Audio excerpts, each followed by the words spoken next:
仕掛けてみても臆病なほどに変わらない。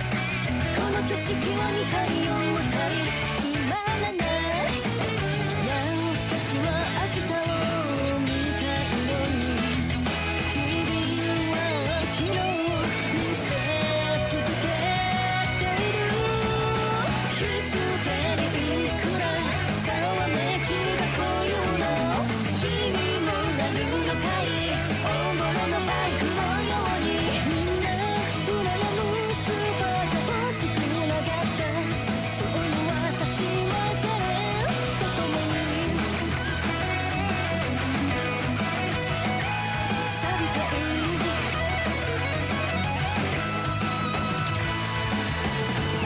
12の3でルールの外へみんな間抜けと嘲笑う。そんな冷めた世界の眉間を打ち抜くな。12の3でルールの外へ不意に気づいてしまった。縛っていた鎖なんてないことに不透明なマップが広がった。一歩ずつこの道で Let's go アクセル全開。踊る私は自由気ままな単語。間抜けな私たちは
歌うよロックンロール。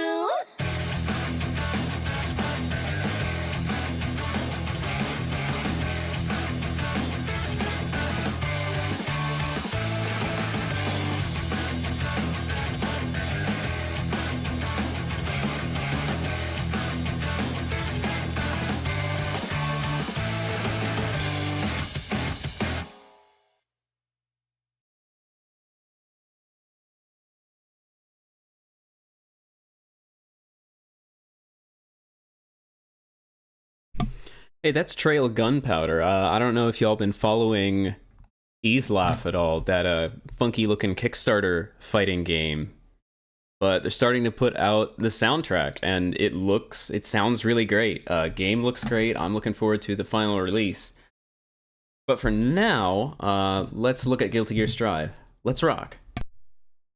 Get on to rock, get up to burn, stand with the pride, ever feel your desire.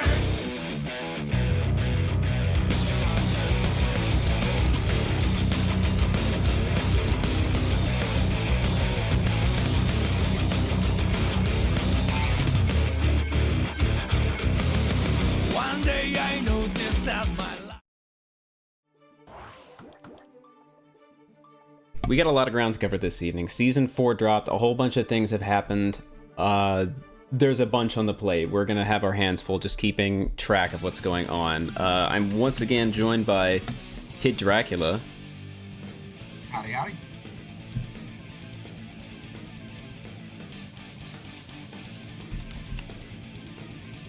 Okay, so we got Kai and Nago. Yeah, 2 characters. Kai's changes a little slight, but Nago's pretty crazy.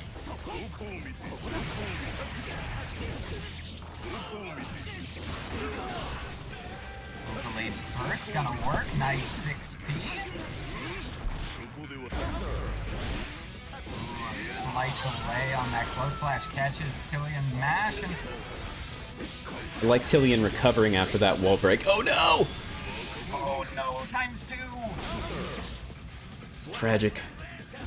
Okay, so I don't know if you've seen RCode play in these tournaments before, but a lot of people have a lot of things to say about the way RCode plays, so I want you to keep your eyes peeled. Okay. Ooh, good fight out of the corner. Delay on that Shizu, not quite enough. It's a big 5H. Ooh! That's the big H change for Nago. Can't cancel it, but it does ludicrous amounts of damage now. Yeah, big boy damage. Ooh, it doesn't quite get to pick up. But able to close it out anyway. Tillion staying in the fight. I said it last week. Tillion is a very quietly efficient player at the game. Doesn't play super flashy, gets the job done, manages to do consistently well. Big bite there, and a nice wake-up DP from Tillion. They said last week they were kind of struggling with that input on reversal. They've got it now. Confirms all the way into the corner and breaks the wall with HDP for the damage. Ooh, RCode just had the resource advantage. Tragic. Yeah, rough spot to get put in there. We were talking about it last week against some of those big bodies, but 50 burst, 100 meter. Yeah, you're not in for a good time. RCode has the menacing red aura as we go into match 2.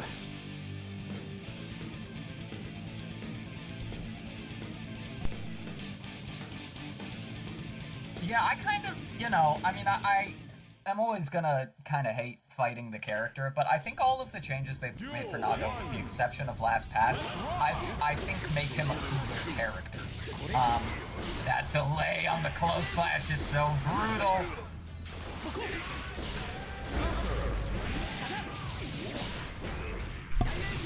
It's definitely interesting what the changes did for Nago. It gives him an interesting new identity. Ooh. Yeah, and it seems like the logical conclusion of what they did with 6H guard crushing last patch. Really, like, same idea. I like that walk back at round start. Ooh. Yeah.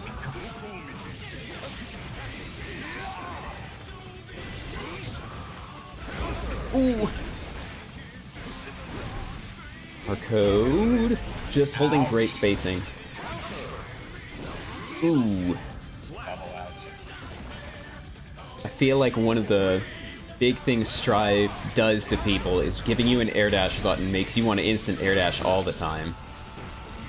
But it's risky. Trade's there, but Now the spacing has turned. It's Tillion's turn to sit at mid-screen. Nice XP!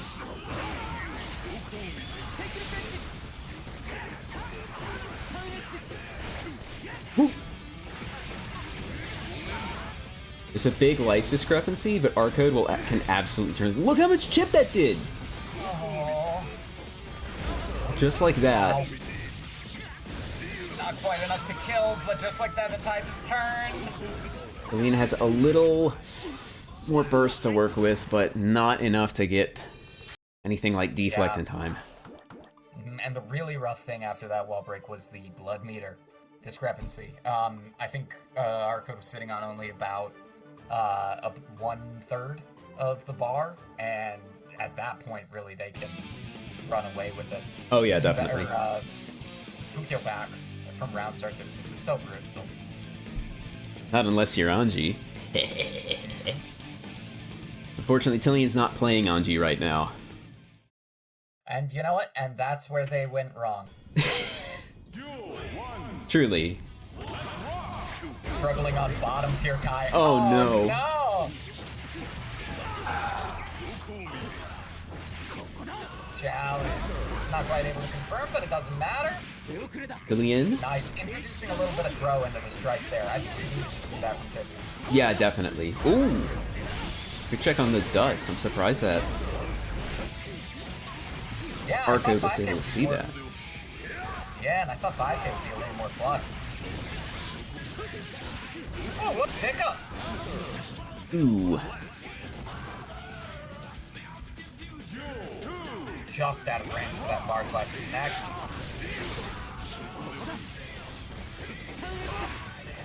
Seeing a little bit of space control. Trying not to let the big H normals get close enough. Continuing pressure. Great, comes out. Damn.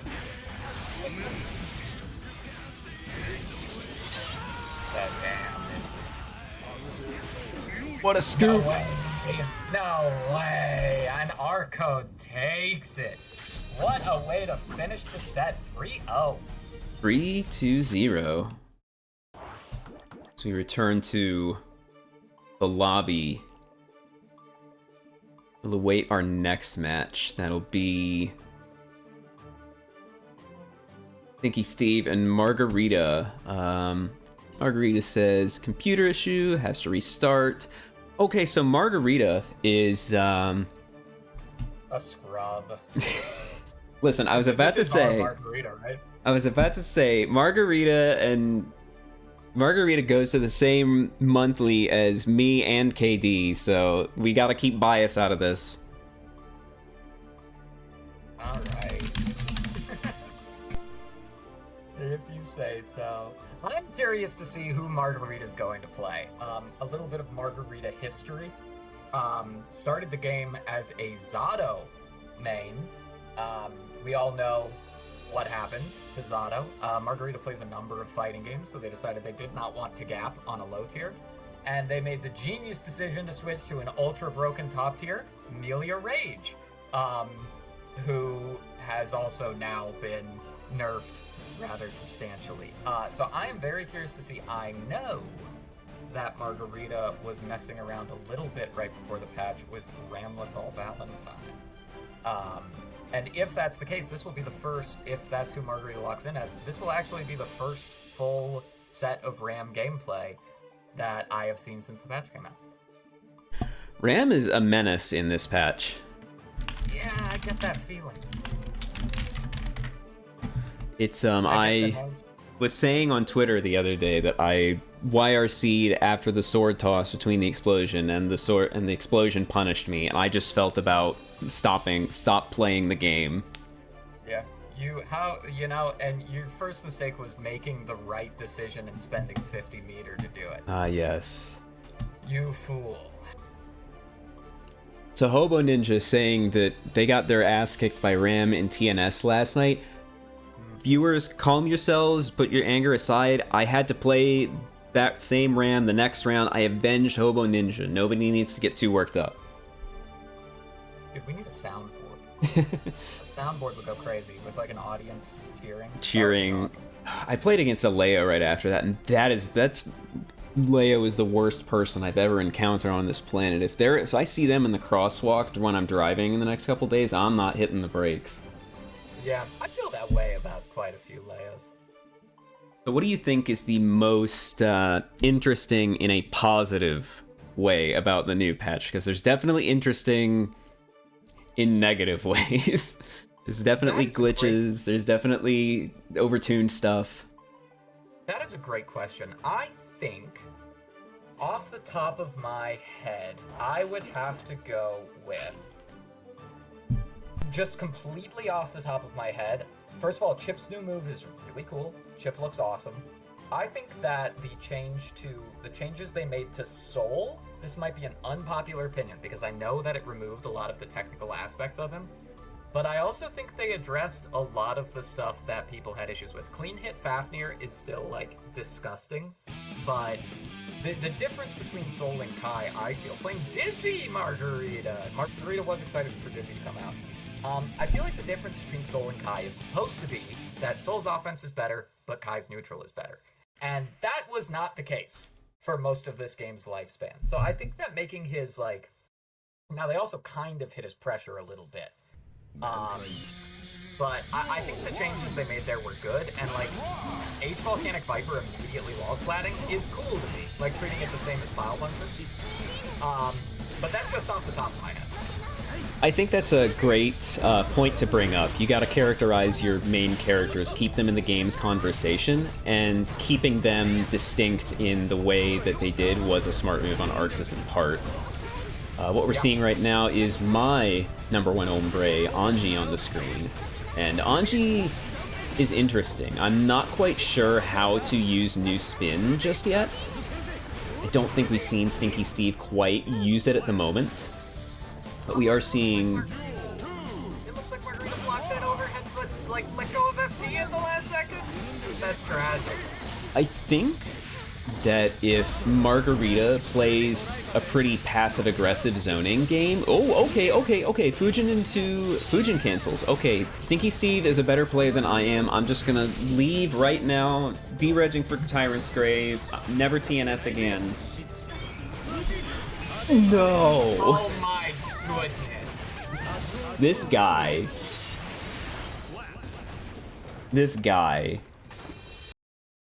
This guy's Stinky Steve. That was stinky. But that was stinky like a cheese, where the stinkier it is, the better it is. Oh, yes. So, I played against a Dizzy that made me feel like there is no path to victory, and I want to see what kind of things Margarita will bring to the table. I think Icefield is a big deal for Anji because of his mobility and how he tries to use Karanagi Ha and spin to close distance. Margarita hasn't been using Icefield at all, I don't think. Content to use the Fire Sword to zone. Yeah. It really hasn't gotten much of a chance to. I mean, like, losing round start, getting locked down pretty quickly, and not able to make anything happen off of these bursts. Yeah, it's definitely Anji's MO, is to round steal. Okay, we see a throw. I didn't see a whole lot of JD when I played that Dizzy the other day, so it's interesting to see Margarita use it so much. Quick fish. The block on the low, FD's it so they're out of range. Punish. Nice block. Clutch deflect shield. Spike just out of range. I feel like using the term fish in this matchup is going to be a little confusing because we got two characters that use fish in different ways. I completely agree. Okay, Margarita's getting something started. It's just a fish game now. It's just Big the Cat's fishing.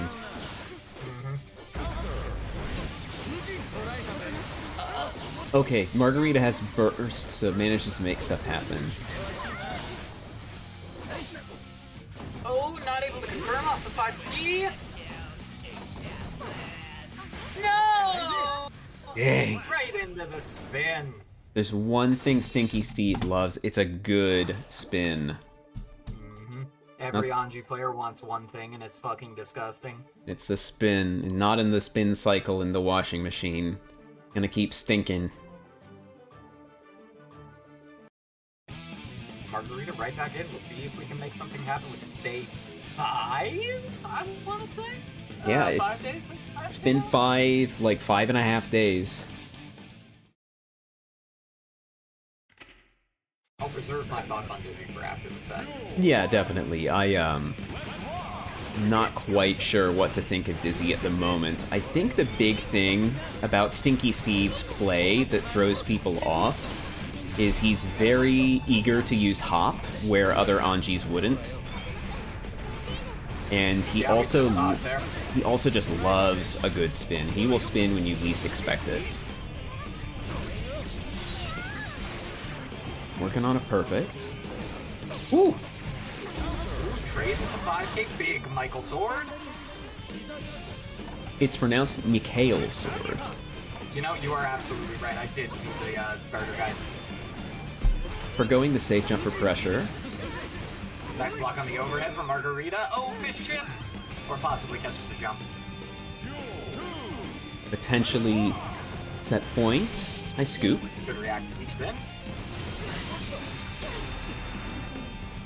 Out of range for the 5-8. Okay, Margarita's starting to figure out the game.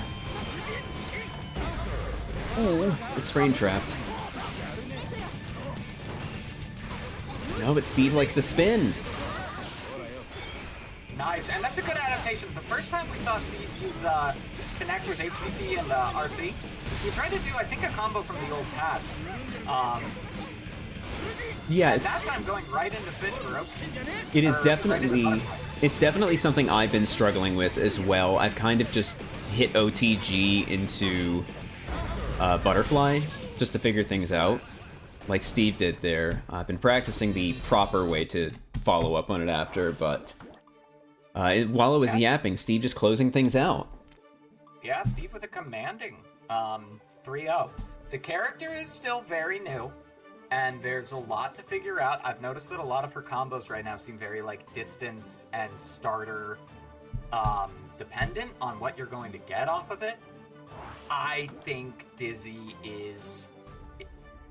does not seem very good, to be completely honest with you. Is that so? I think this character has... Well, I also play Eno, right? So, like, Ice Field, shit like that, I am not on the ground. The only thing that affects for me is stroke. It impacts it poorly, but, like, who cares? I think this character has... I think her pressure, if she's not right in your face and able to do, like, close/fireball, close/fireball, close/fireball, there's not a lot going on there. We saw Margarita do far slash on block into 5H, and 5H whiffs. I think there's a lot that the player base is going to have to figure out. But anyway, we are headed into EmoScoobyDoo again. Just like the last match, I will try not to be biased. Versus Conraderino on the Nagayuki. Jesus. And that's what this matchup is like. So Conrad also goes to that one Discord channel that Big Booty Man runs, the one I believe we're both in. So he made it. We've played a couple times before. Have you played against Conrad at all? You know, I believe I actually fought Conrad in Tower, possibly last night. Uh-huh. Didn't want to burst on that first close slash, which is fair. Conraderino holding the JS in, no 6P. Fukia Ford not able to be checked because they're in the air into a BRC bite, and this is the game, to be honest with Oh you. my gosh. That pressure that Bite can give you. Completely overwhelming. Mm-hmm. Now, I think one thing that Conraderino... The other one. EmoScoobyDoo has going for them in this matchup is that EmoScoobyDoo is very content to just block.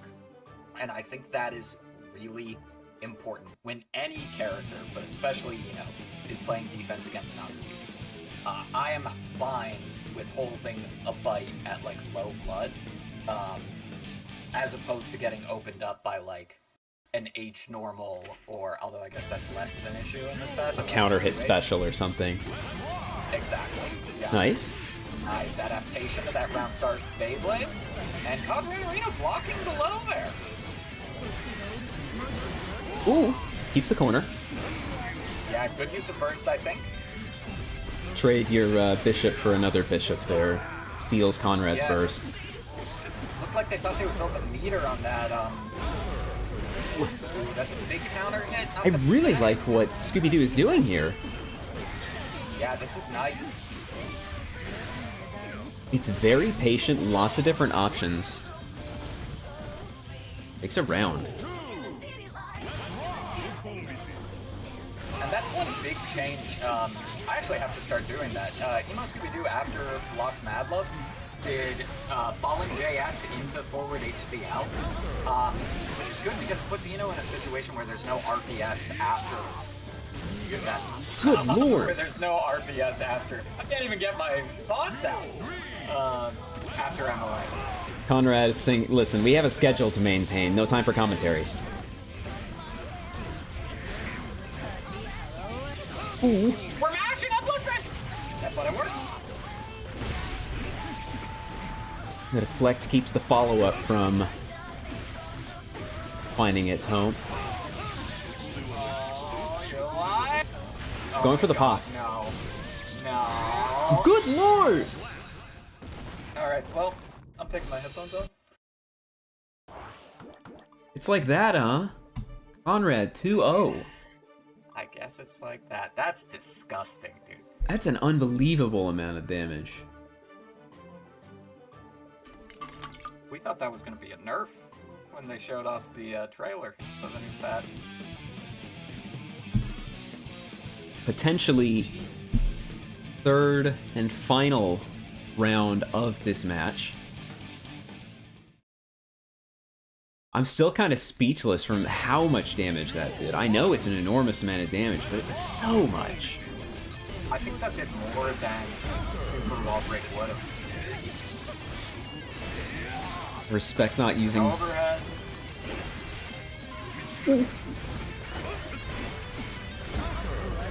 Okay, yeah, I respect keeping burst. Yeah. Not quite enough. Good whip punish. Just gets caught by the knee. Conrad taking control of this set point, potentially. Good check on the hover dash.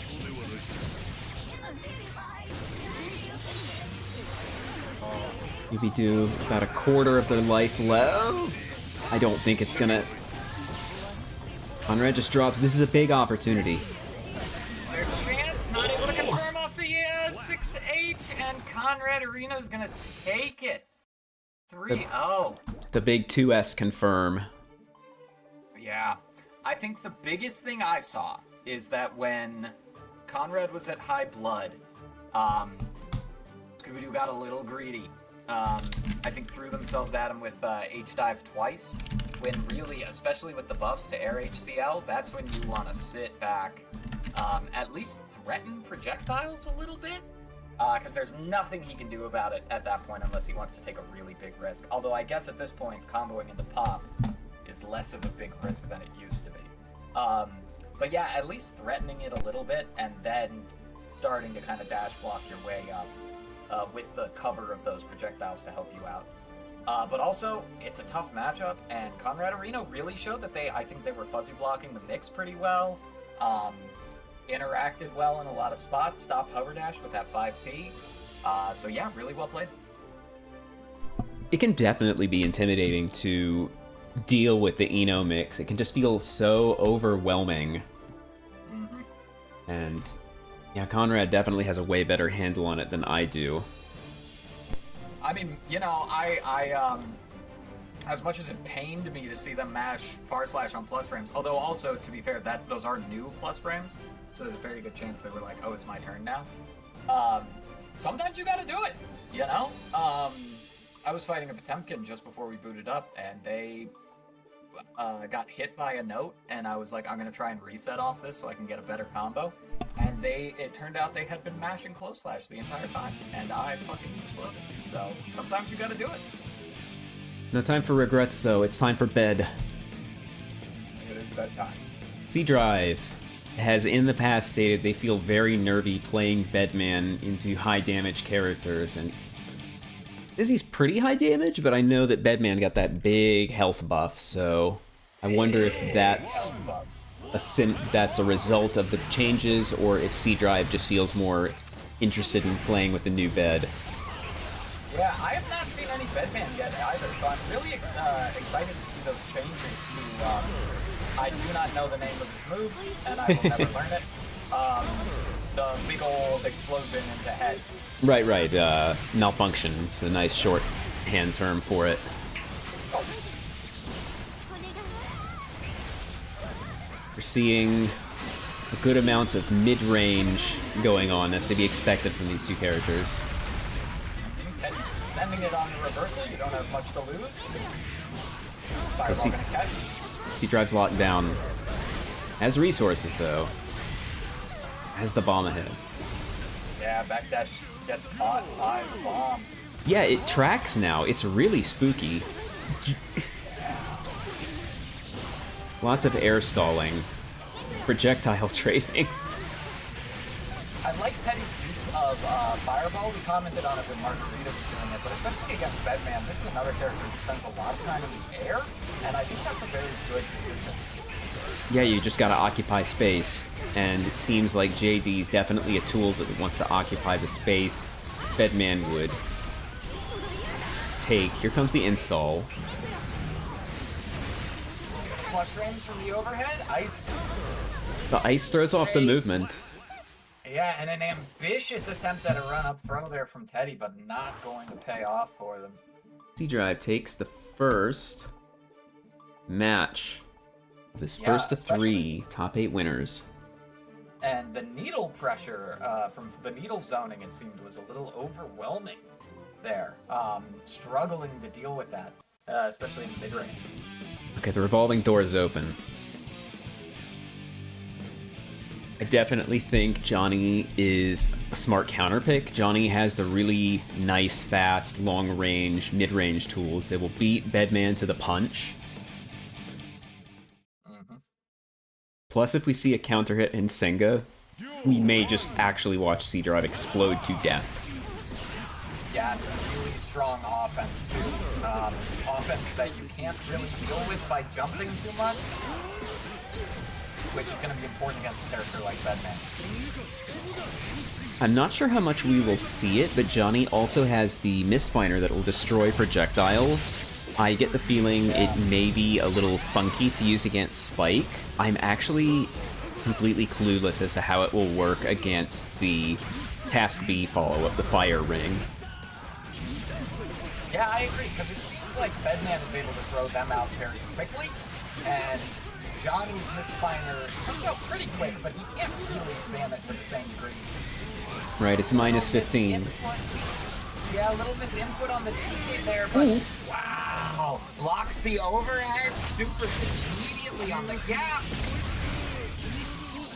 RCC kill. Quick little close out to move on to Duel 2.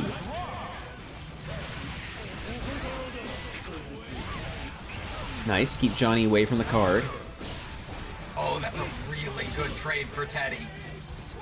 Johnny can't stack the deck if he's not touching it.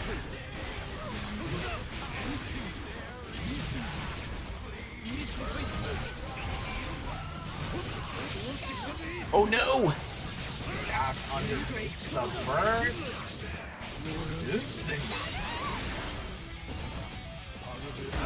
Ooh. I'm surprised. Bedman's JS is a dominant air-to-air move. I'm surprised it lost there. I wonder if it just mistimed. No RC, but Teddy ready for the White Wild Assault and a quick little punish. We're 1-1. Little tap of the toes is all it takes to even up the score. So, C-Drive, other character is Gold Lewis. I wonder if we'll see a swap just yet, or if they feel comfortable. No, sticking with Bedman. That matchup his ass. I believe last time when C-Drive fought Teddy, their Gold Lewis managed to edge it out over Johnny, but especially with the buffs, if C-Drive prefers Bedman, I would not be surprised if we saw him ride that out for the rest of the set. Yeah, definitely. Even if like your sub character's stronger, nothing beats the comfort of the main. Ooh, a bluff! Deals a card, but doesn't use it.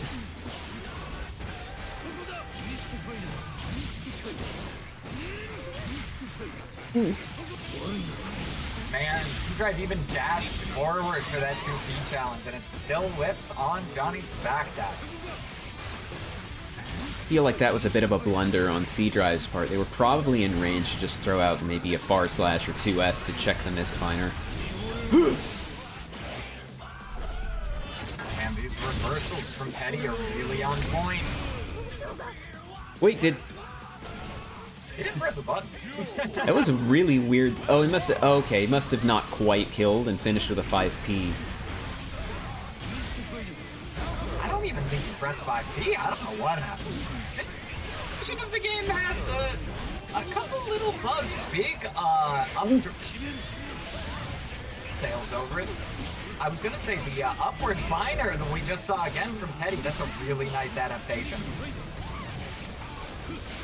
Yeah, Bedman definitely has the thing where their air movement means it's very tricky to anti-air them, so finding the right spacing to be at is a big thing in this matchup. Yeah, the other thing though is Johnny has a litany of anti-airs at his disposal. Oh my gosh. Between 6K, upward finer, his 6P is nothing special, but his 5P is decent, and his close slash is the size of a building. It's not millias, but it's definitely a large one. Oh, it's up there. It is literally up there. I wonder, Match. now I wonder. No. Nope, we're sticking it out. Let me take a quick look at the bracket while we're waiting.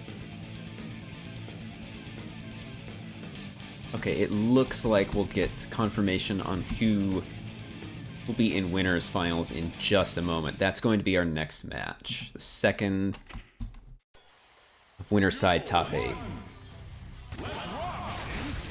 Quick little Nsenga for a huge piece of chip.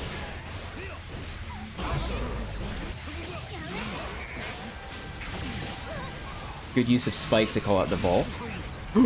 Okay, there we saw Mistfiner beating the Spike. Briefly chatted about it earlier. We see it. Risk is cranked. Doesn't manage to get the biggest capitalization off that cranked Risk, but it's up there again. Got a needle there, just not quite the right spacing. Also not the right spacing for the Nsenga, but throw will close it. Quick little scoop into OTG. Teddy on match point.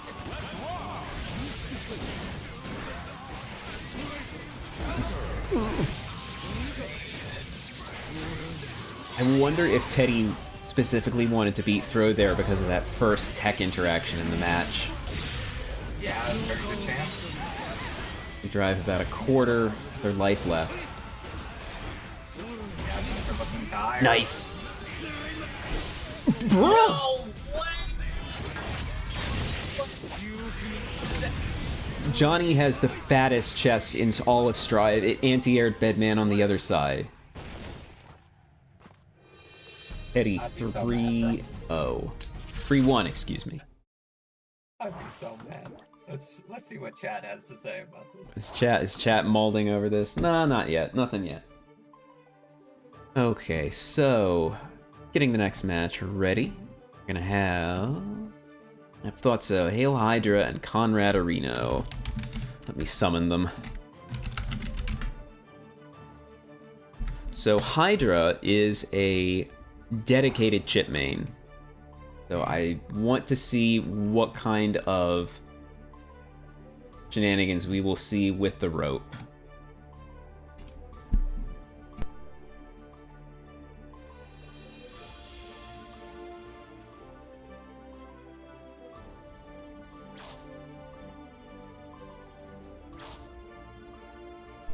Yeah, I'm really excited for this. I've only fought, I think, 2 chips so far this patch, and neither of them were rope enjoyers. So I'm hoping that we get to see a little bit of this. Listen, Hydra, if you've not played chip at any point recently, I'm not aware of it. As far as I know, you've been a chip enjoyer forever. Let's look at this Bedman hitbox. Oh my gosh. Hang on a minute, it doesn't know the code. Okay, there we go. Thank you for that. Hydra will be in just a moment. The code is in the room now.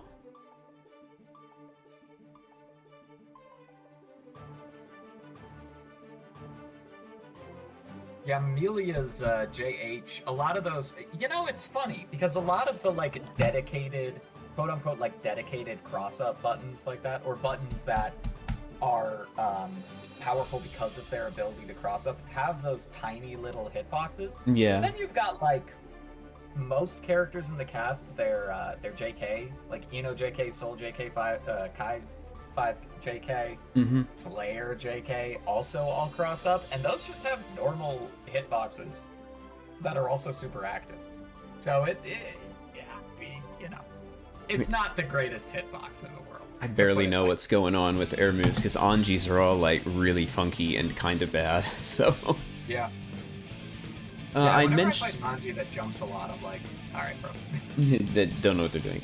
So I mentioned it in the Discord when I put the bracket up last week. Since no one was clamoring for it, I fixed the alignment issues on the HUD. It should look a bit nicer. But now we're moving into winners. Match 2. Oh my god, Chip has lost half his life. Chip has lost 80%. Chip has lost 100% of his life.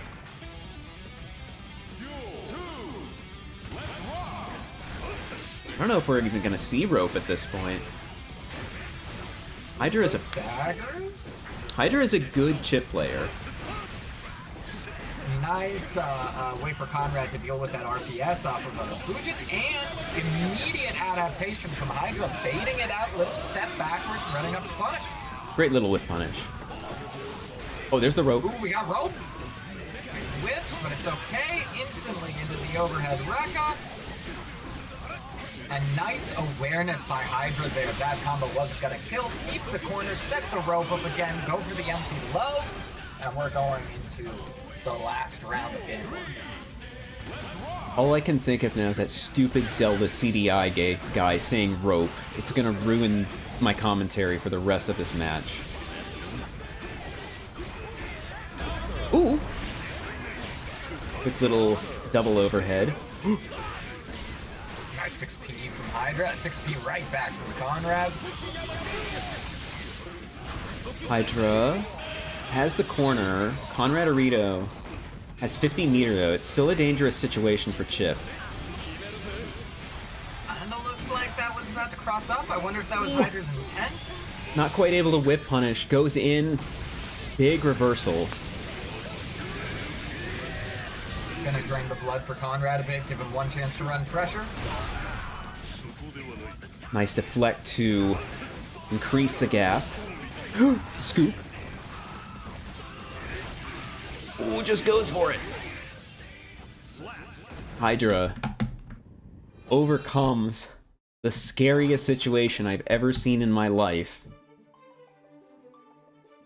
to put a point on the board. Really fast-paced game 1 there. And it seems like we found the right chip if we wanted to see some rope shenanigans, because it seems like Conrad has some, or Hydra has some devious little setups. Bring back hanging, go into rope. That's what I say. It is so funny that it's called rope. That was a joke for exactly one person, and it's the person speaking right now. Oh god. This is not what you want to see, is Chip. No, it is not. Round start seems so spooky against this character. It seems so much spookier for Chip or Milia or the other low life characters. Yeah, and a big 2D there from Conrad. Not gonna let Hydra Not quite. Just kidding. Just a little funky scramble there. It really feels like one funky scramble is all it's gonna take to turn things around for Chip in a bad way. Tries to anti-air there, but not quite in time. Conrad has White Wild Assault on deck, but Hydra looks like doesn't quite manage to get the Oki they wanted post-wall break. Conrad's not gonna spend. And again? Yeah, and that'll be enough to kill.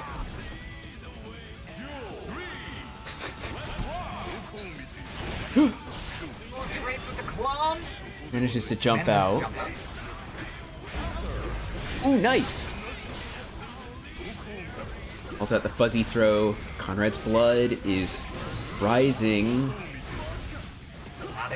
confirm off the Rekka. Ooh, JH just barely whiff punishing. Blocks the overhead that time. The chip vortex is happening.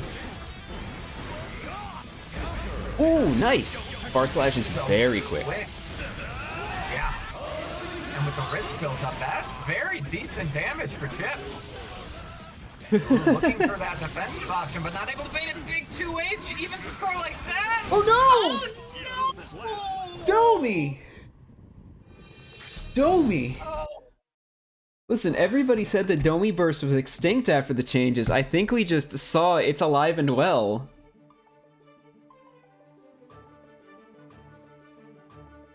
Oh, I don't even have words. It must have been a misinput. Gotta be. What's the score now? Is it 1-1? It's 1-1.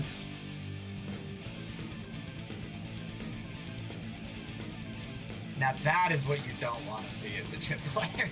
No. Definitely not. That is tragic. That is tragic. Only one word for it. I like that. Ready with the whip, or ready to challenge that 2K. Good burst. Manages to catch Nago spending blood. That was so much chip. And just barely not able to anti-air with that 5P. It's a little slower now. 4 frames. I like this decision making from Hydra. Willing to take a little bit of chip to just keep the corner. I don't think he wanted to be on that side of the... Oh my god.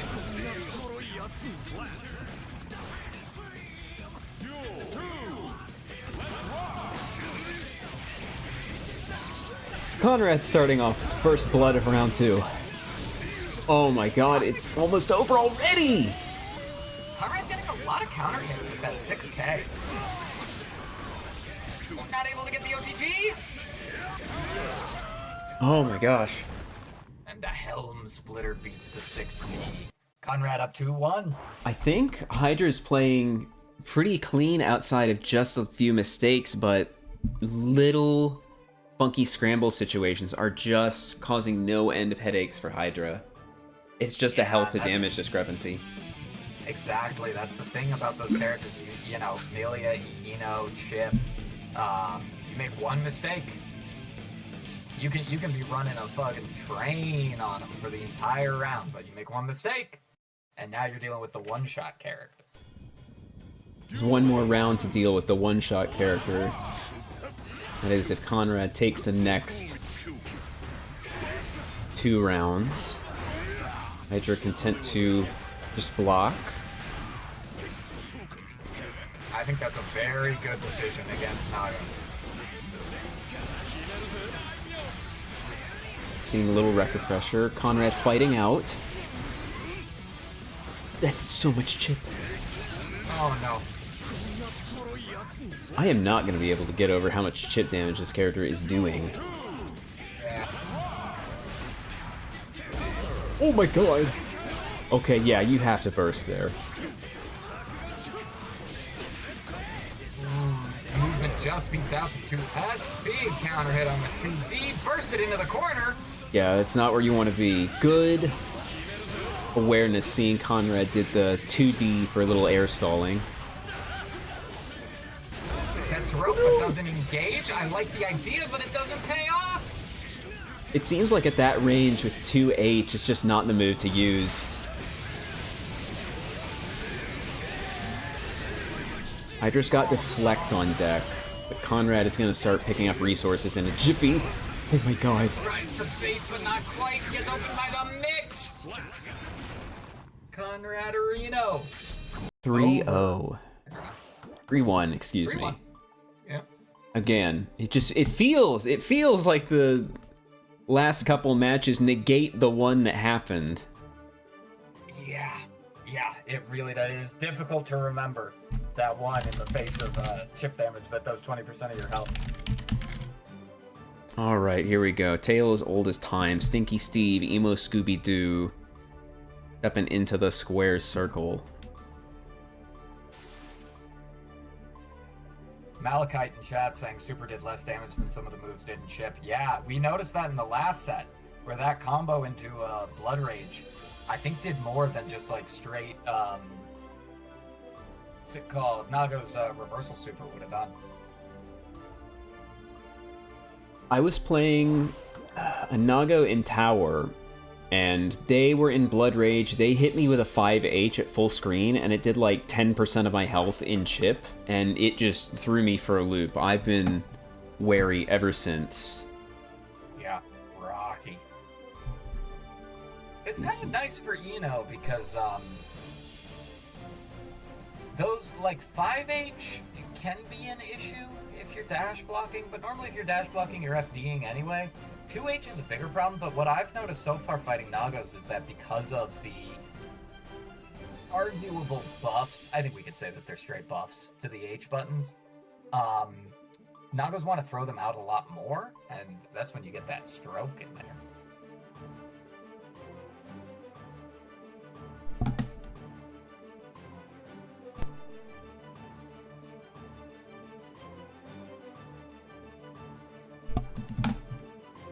I'm drinking the new winter edition, Yeah. Red Bull. Unfortunately, it seems it only comes in sugar-free, and sucralose is not good for my tummy.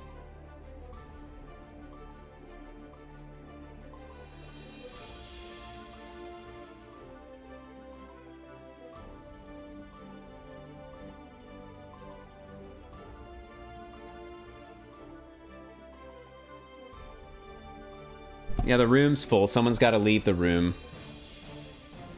Sorry to hear about your tummy. I've been having the stomach issues as well. I am drinking something...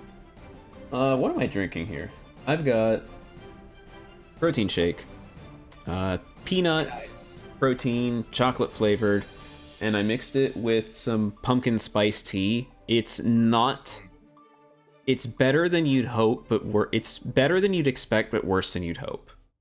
I completely understand, yeah. Protein shakes, it is hard to make it good. I mean, the powder itself is fine, and I mix it with milk, but I like to mix it with a little bit of hot herbal tea, and the pumpkin spice just is not a good match for the flavor profile. Yeah. Yeah. You know, I'm really thinking, if we've got a little bit of a break here, I'm gonna go grab some water really quick. I think maybe that is the move. I will be right back. Yeah, go ahead, absolutely. I don't know if I can come up with anything to entertain the rabid stream monsters with. I got my own water here. You probably heard it just in the mic. We'll get a little water pouring ASMR going. One moment, please. Ooh. Alrighty, we're moving into the match proper. Mickey Steve, EmoScoobyDoo, tale as old as time.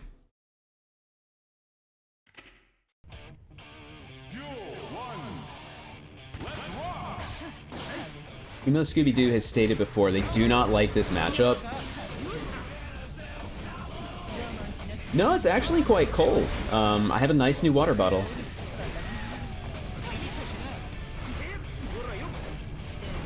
I'm sure most Eno players hate this matchup, though. That said, I don't think it's as much of a free ride as someone might... Oh, that's tragic. Someone might think. Anji does not have the greatest tools to fight his way out. He has the counter super. And since EmoScoobyDoo is a fan of megalomania, they have good tools to deal with it. Anji doesn't have the greatest jump moves, so Eno can contest them fairly well. Anji does have the humongous 2P. Nice scoop. Doesn't quite get the OTG, but good 6P. I'm back. Scooby-Doo playing really well around to try to parry. Oh yeah, definitely. Especially since it's been buffed to catch cross-ups now.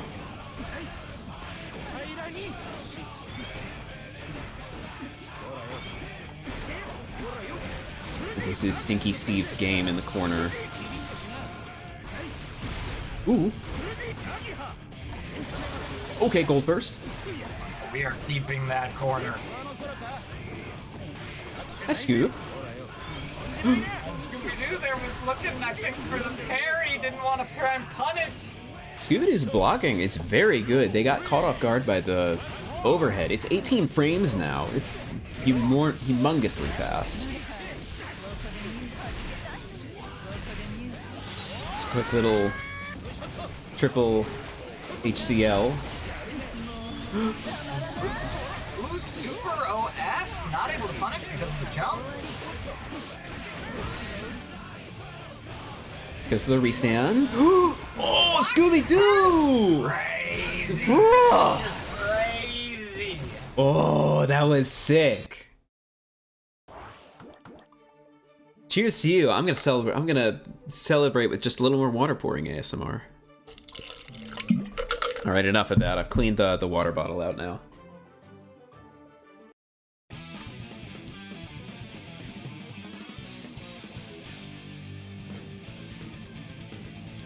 Okay, my water is room temperature. Scooby-Doo up 1. Stinky Steve has a puzzle to fight against now. What to do against someone who is not going to get opened. I see! That stuff is fast. Okay, we're seeing a quick little JK. Anji's... I've not been so hot on Anji's air moves this tournament bracket, but Anji's JK is a fine air-to-air button. We're seeing a little more dash cancel Ko. I've noticed that Stinky Steve has been leaving damage on the plate the past couple brackets, but we're starting to see more dash cancel Ko's, and it's starting to remedy that. So that's a good little addition to Stinky Steve's repertoire. EmoScoobyDoo dropping that combo so they can keep corner. Not able to confirm off with 2K. MLA for plus frames. MLA for wall break. Man, I really gotta start doing that off of MLA. That lasted so long. Active, bro. Yeah. Nice scoop! Nice, bro. Not enough to OTG. Wait, no, not enough.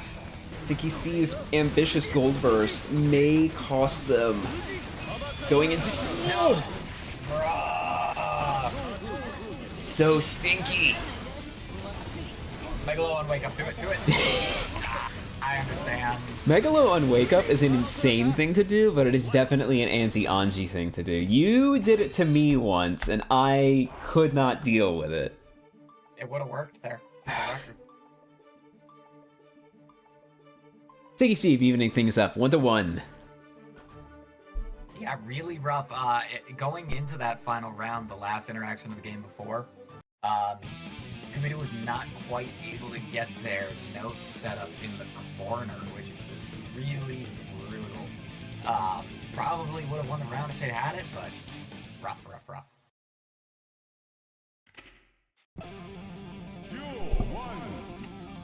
On into third round Nice of check this. with the 5K there. Goldberg's blocked. Steve is crazy, dude. Steve is very crazy. He spins in places I would never dream about spinning.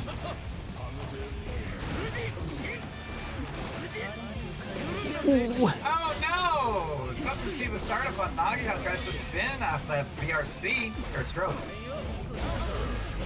Nice awareness that 5H whiffed. EmoScoobyDoo, if you manage to run things back and take top place this week, I swear to God, I will name the next bracket after Clarence Carter's stroking.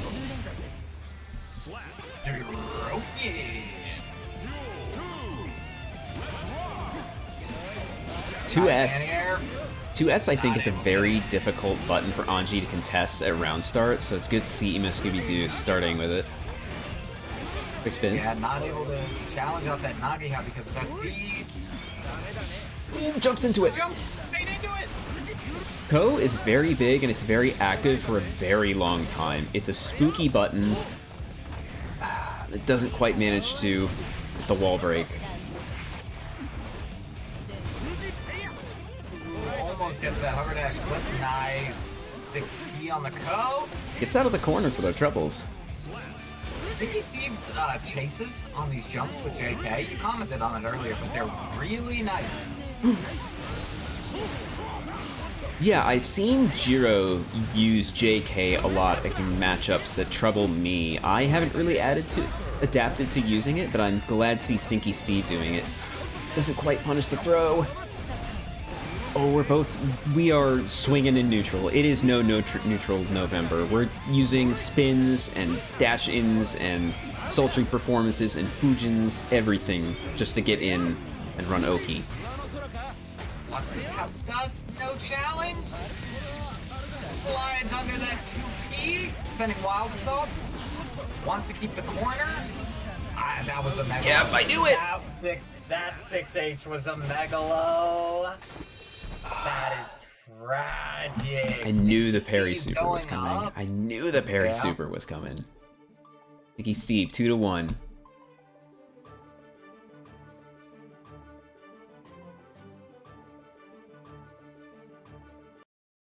We'll see what ScoobyDoo can do to turn things around. I think the biggest thing is just slowing down a little bit in neutral. Less of like hover dash, full screen JH, dive kicks are risky against this character.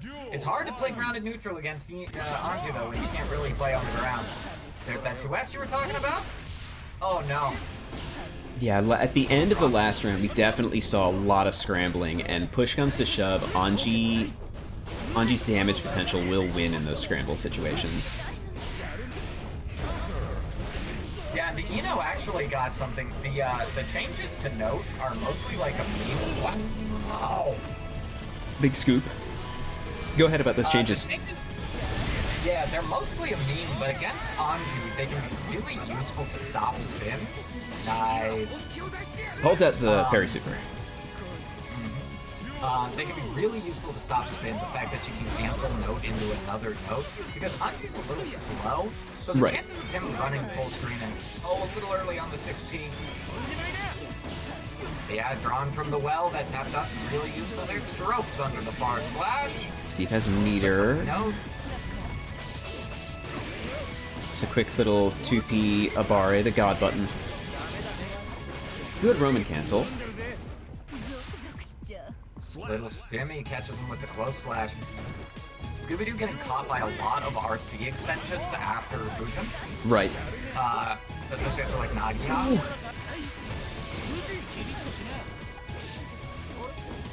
Okay, goes for the throw. Tick throw. ScoobyDoo fighting for tournament point. I wonder if staying in the air like that. Yeah, Ko is a big scary button. Okay, you know, 6H. Are intentional. Yeah, call-outs to the fact that Steve wants to jump a lot. Baited this combo. So no! So Anji's hurt box is kind of weird, and that combo drops a lot against him. I feel your pain's gonna be fish. Just a quick overhead to close things out. Steve takes it 3-1. Rough. I really like that adaptation. I think before I said that the 6H was an attempt at Megalo, but now looking at the way that EmoScoobyDoo approached those corner situations, I think that they were intentional to keep Steve locked down on those jumps. Really smart, actually. That's also really useful against like Potemkin. If their back Mega Fist happen. Right. And I know that Anji's IAD back JS is a very good button to use in a defensive situation. So 6H would probably, no, most definitely win the day if that happens. Yeah. And even just using it to like immediately like that to catch the jump. You're RCode! Really plus after that. RCode loves Birthday Train. They love to demoralize their opponent with that. But Hobo Ninja demoralizing with a Potemkin Buster.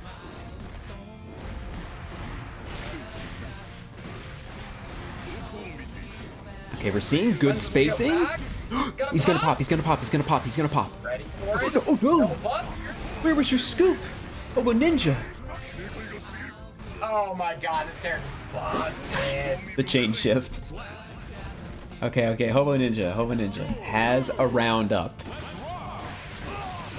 Wow, Wow, catches the Mega Fist for 5K. Little drop. Hobo Ninja capitalizes, keeps the corner. Big 2A. I actually, oh my god. I really like that burst because it put RCode in a spooky situation with the blood levels.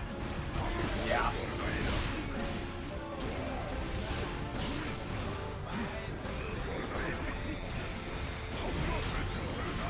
Hobo Ninja is managing meter extraordinarily well. Yeah, and a really important YOC there for Trinity. Oh, oh, Hobo Ninja, inch away from death. Crucial backdash on a slide head. Okay. Oh, just at range for the Beyblade! Okay. Oh my gosh. Big 5H for staying in it. No neutral November? No, no, no, no. All neutral November.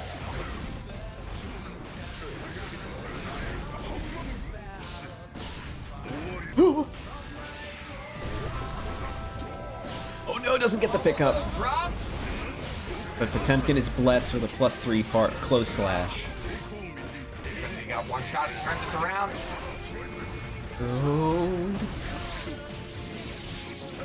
Not blocking the final Rekka. Big 6-8. Blood is high, blood is high. Oh my god. RCode, you are a gambler if I've ever seen one. If you didn't land that 2H, you would have popped. Yep. And if that combo hadn't killed. It was starting to go down before the super happened, so I think that RCode would have been okay, but with the damage? Nah, no way. Yeah, he can combo off Blood Pop 2 now, so it still probably would have been a win. What a first game. Explosive. So I learned something new about Garuda now that it's a projectile. What is that? IBFDing it does nothing. Absolutely nothing. He stays right there. Definitely. I practiced that. I found an old visual cue for IBFD timing, and it doesn't work anymore. You know, because of the new pushback stuff. If you watch Potemkin's Gauntlet, there's a screw it's the big screw that turns when he does Garuda. You can time IBFD off of it. Unfortunately, it's just tech that doesn't do much of anything anymore. Yeah, I spent like all last season Armor. getting the timing down. Crucial challenge. Hobo Ninja with about 50, just under 50 left in the tank now. First faded. Oh my god, no way. Yes, No yes way. way. And they buffed Potemkin's health. That's true, C-Drive. RCode did post the Let's Go Gambling video earlier.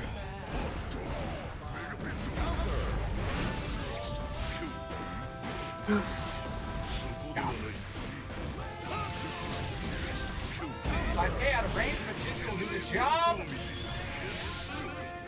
Quick super for the hard knockdown. Hobo Ninja will have about 10% of their health left. Maybe even I left. think that is. Gonna pop. Oh my gosh, that was... No! Buster. Oh my gosh, that heat tackle was such a smart way to get in. Just... no buster. Yeah, it was perfect. It was the perfect spacing, perfectly timed, and then the input error. Man, that's tragic.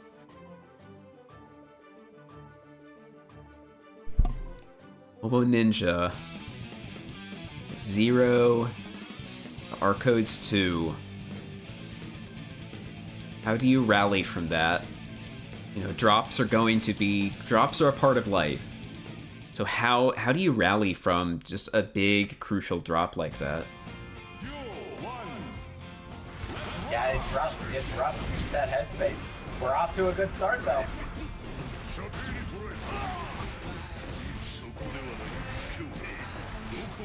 One Ninja just blocking.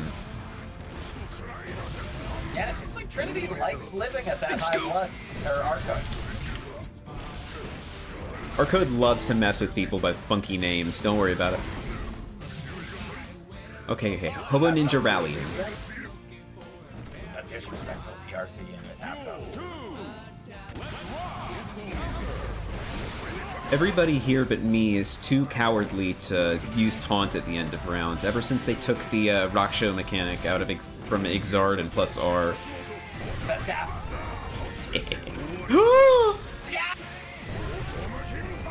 A third? Do it again. Nope. Blocks the tap dust. Nice defense from RCode. Just out of range for that bar slash. Burst. We want this. Oh Out my. of range for the dust. But a nice BRC there. Oh no. Manages to steal the round. RCode on tournament point.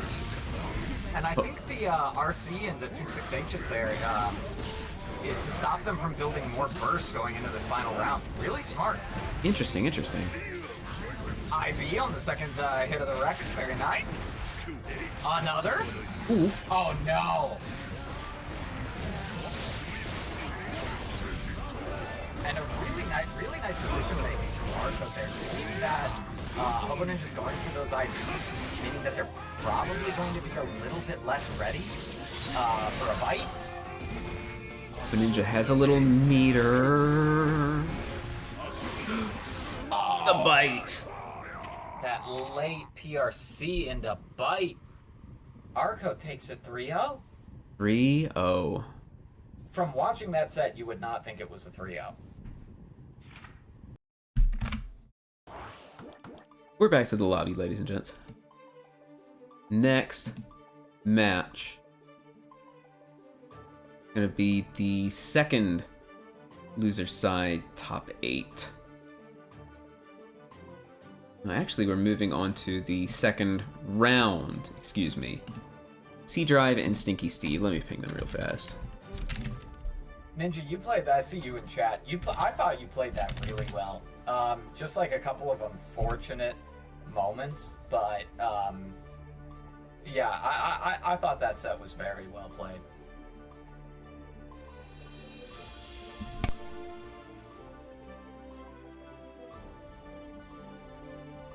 New Potemkin, I don't know. Kinda scary. Kinda scary.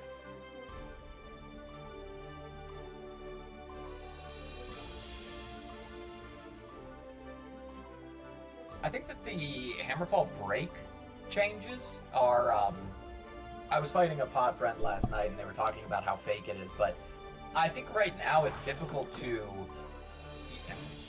train yourself out of the muscle memory of like, oh, that's really minus, I like have time to press a button, into like, oh, I need to kind of call this out if I think they're, excuse me, gonna do it. Right, the double armor. It's shades of good old EX run with El Fuerte back from the Street Fighter 4 days. Yeah, and really shades of Exerd Potemkin. It gave me flashbacks. Speaking of Exard, we got good old Heavy Day as we move into Stinky Steve versus C-Drive. The patience on that anti-air from Steve, really nice. Steve loves that JK there. Yeah, it's definitely a new addition to the repertoire, or at least something I've not seen very much. There it is again. Really smart. Ooh. Important trade. Does he go for fish? Nice. Excellent throw. Nice tech on the throw. Just goes for super. Ooh. A little bit of ducking and juking. Get around the needles, but C-Drive with a bunch of meter gets a drop. Not able to close it out, but has plenty of chip to work with. Oh my god! That head flew! The 3-point shot.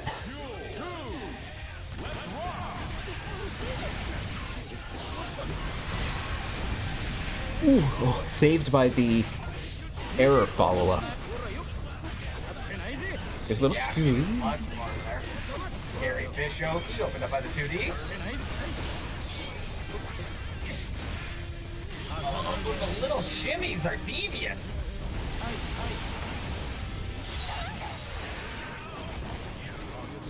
Nicky Steve, definitely not the cleanest of plays, but there certainly are devious, living up to the name.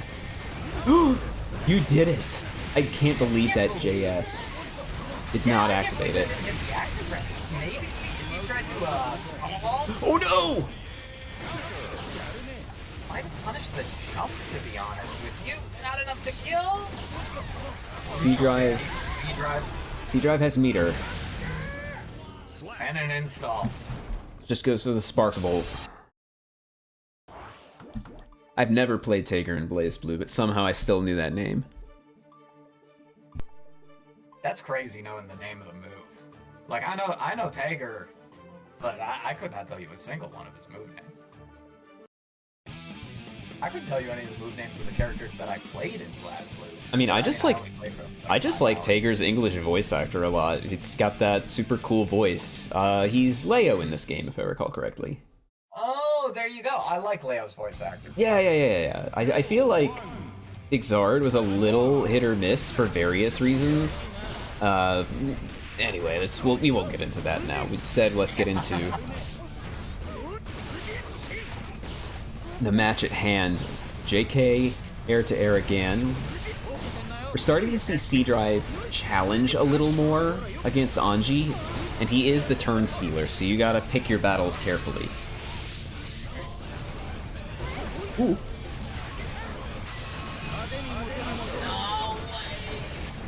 Yeah, that last one, Steve must have been trying to Roman cancel it, because that JS on the last round's pair definitely should have hit. Yeah. Oh, somebody post the hitbox.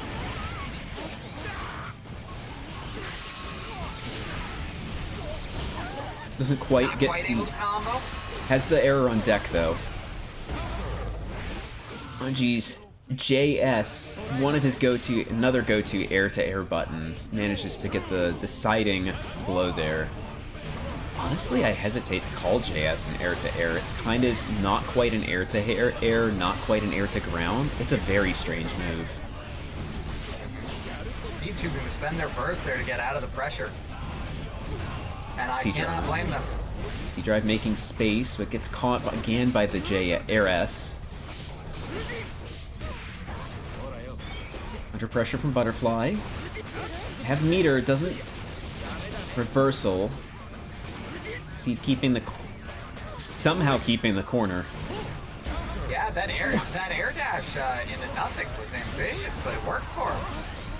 You got a malfunction on deck. Plus frames, not as plus, but still plus. You're seeing malfunction after malfunction happening. Block on the overhead, crucial. Block on the second overhead. Steve is spending meter to not die from chip, though. Yeah, and the 2P there after the JD, I think that's somewhere where you got a 5P or 6P. C-Drive starting to wise up to things. Using JS, Fujin's weakness does not have the greatest anti-air hitbox, so a big wicked button like JS is just what you need. Catches him with the close slash, not able to combo, but you've got the corner. Rough spot for Steve. Throw will seal the deal. C-Drive up 2. It seems like both players are kind of fighting around these bedman changes, especially to the malfunction into the extra pushback on malfunction, coupled with the lack of plus frames. We saw a couple of moments where C-Drive tried to run up in like 2K, 2D afterwards and just didn't quite have the spacing. But it's awkward for both of them, I feel. Duel 1. Let's rock! Baited.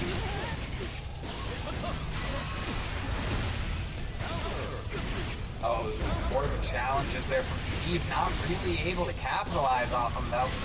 It's a range C-Drive wants to be at.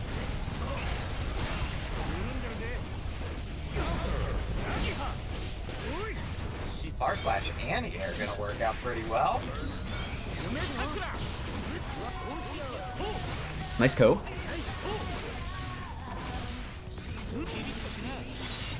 Breaks the wall, goes back to neutral. C drive with 100 meter. Got BRC forward. Gold burst. That's an important resource, but uses it to take an important round. One match from victory. Ooh. Sails over the fish. The big Task C, as the old heads call it, as it was known back in the Exard days. It's a malfunction on deck. Ooh. Obi. Yeah, that is brutal. Oh, good backdash. C-Drive is very aware of how backdash interacts with Fujin follow-ups. The last Burrito Bowl that I played C-Drive when they used Gold Lewis, and they were backdashing Rin almost every single interaction. Nice scoop. Yeah, C-Drive's defense has been crazy in general. Blocks the tap dust as well in that last interaction, and their offense has been suffocating. Not able to punish the three-point shot. Gonna connect. Slam dunk closes it. C-Drive wins it 3-0. How appropriate for the final combo being set off by the three-point shot with the malfunction. Yeah, that is brutal. The range on it now is definitely a good buff to make up for what malfunction lost.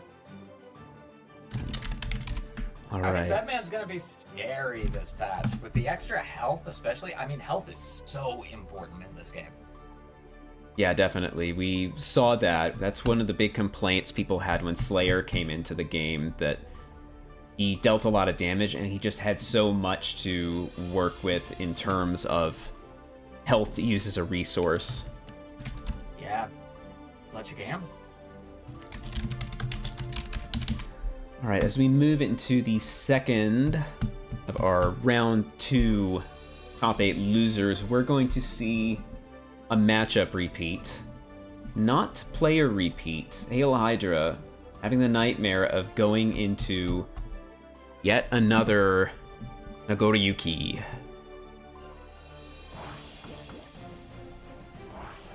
I am not envious.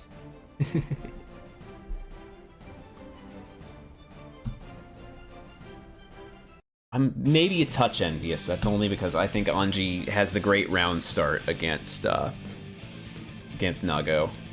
At least decent RPS.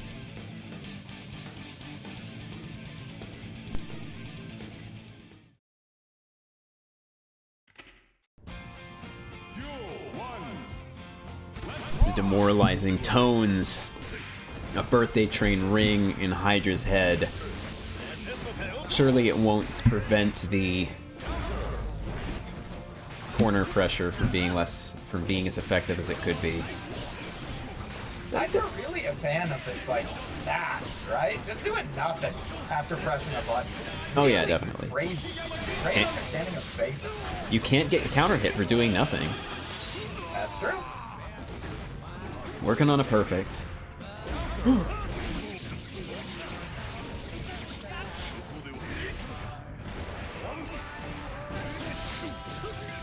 Caught by the last hit of the Rekka. Nice. Back to the fight. Little RCode burst here. Surely not. Oh, definitely not, no. Not gonna be able to.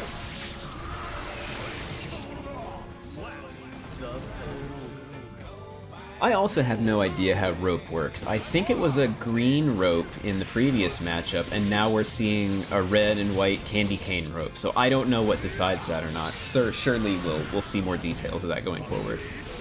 Yeah, maybe it's character color? It's But- possible.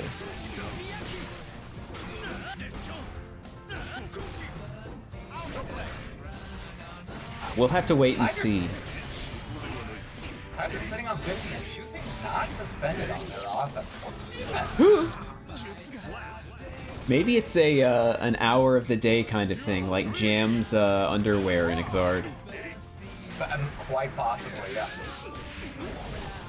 If anybody doesn't know about that, I'm sure that sounds weird out of context. But anyway, You know, it's a little weird in context.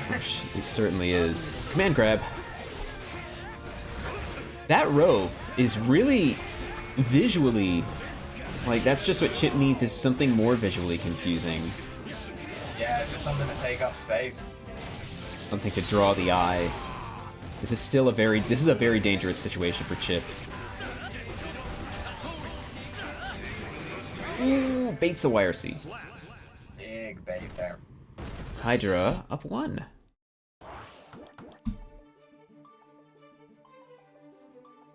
Well, that's how Jam worked in Exard, at least. It looks like Malachi is saying it does depend on Well, it was day of the week, but well, it was green it's the same earlier. day. Yeah.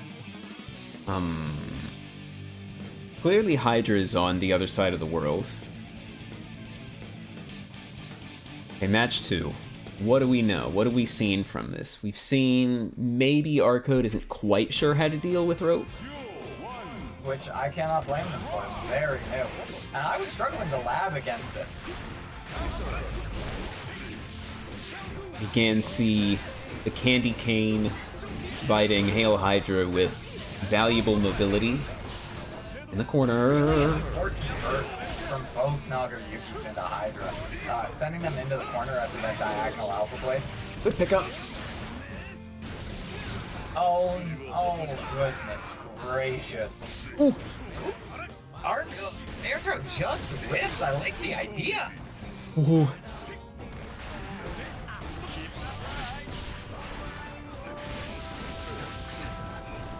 Quick little throw to start pressure in the corner. Hydra escapes with their life. Ooh. In fact, that's caught. About 20% health left to work with for Hydra. Yeah, and it seems like that rope is just unwieldy. Hey, if you don't want to deal with Nagoriyuki, you can just leave, hit the bricks, run to the other side of the stage. You can just rope? You know, when I fight Nagoriyuki, I wish I could just rope. RCode has so much meter.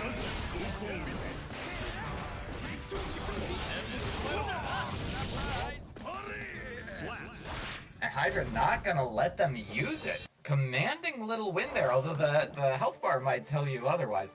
I think that Hydra, Chip players, once they lock on to the idea that you are not reacting to Diagonal Alpha Blade, that's all they're gonna do. And I think we saw it a little bit from Hydra in the end of that set there. So we'll see if that continues into the next one, if RCode's able to adapt. Definitely. One of the big counterplays to K Alpha Blade is to use FD and crouch under it, and then jump up and punish it with an air throw. I'm too old and decrepit to react to it, so we'll see if RCode's got some spry, youthful reflexes to work with. Yeah, that iPad baby reflex, nice. There's a little mix up with the rope. RCode is currently playing Guilty Gear Strive, watching Family Guy and Sewer Surfers. What is Hydra doing? Bro, you're trolling. You're trolling. Hydra just wants to go through the wall on their own. Ooh, DP gets hit. Does manage to keep the corner by spending Burst. Nice challenge by RCode. That was 2P, 2P, 6P, and did as much as a 5H's chip damage. Jeez. You are one. Oh, who drops the last JD? Quick scoop. What a fucking air throw.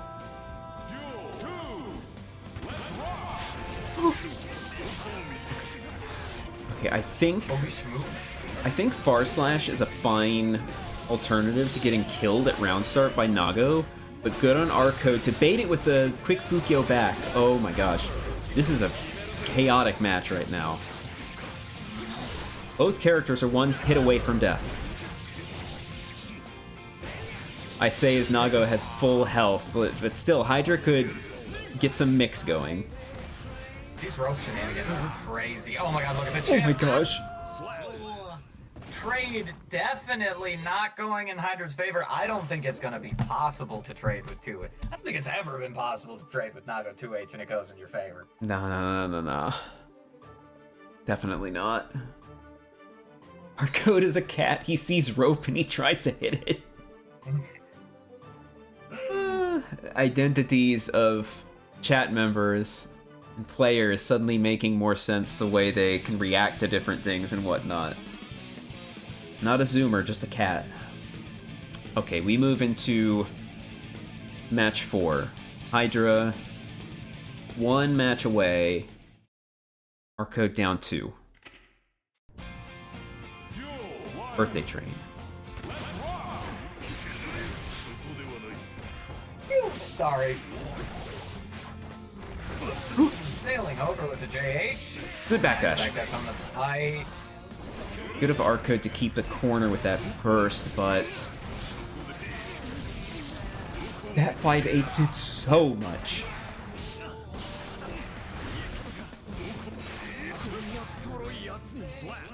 Swift little far slash, keeping RCode in the game. There we go. Far slash is one of the big answers. Just gotta watch out for the Fukio call out. There you go, just do nothing. He's gonna pop it. He's not quite popped.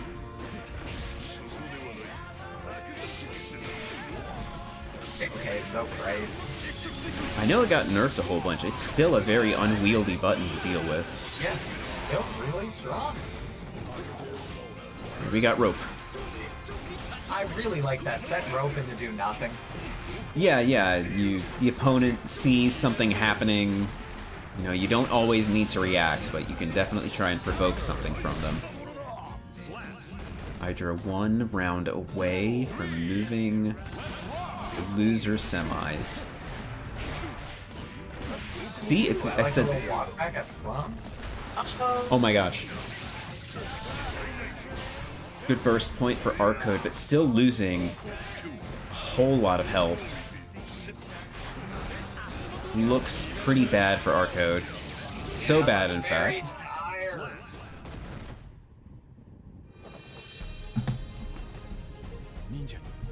Hail Hydra, 3-1. That seems to be the theme of the tournament, is 3-1s, 3-0s, 3-1s. Hey, we're gonna move on to Fatcatteddy and Conrad on winners finals right now. Conrad in chat says a level 3 blood 5H on block does as much damage as a level 1 on hit. Good to know. We're up. Alright, let me get the details set up here.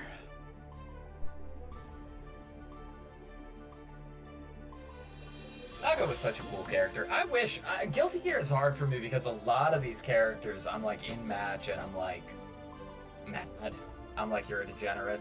Your whole bloodline should be cursed. But the characters are just so cool. Like, how could I truly hate Nagoriyuki? Look at it.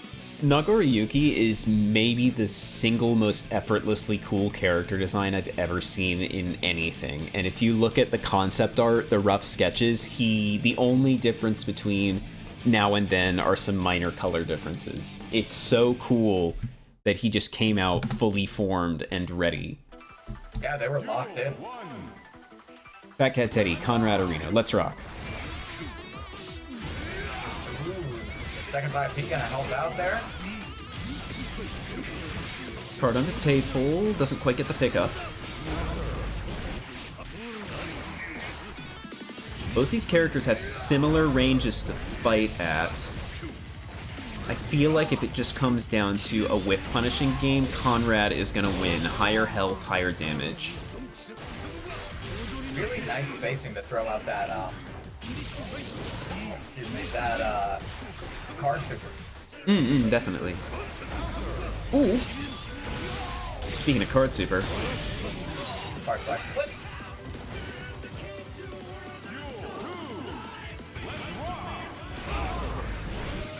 Catches the 6K with a big Beyblade. You're going through the wall.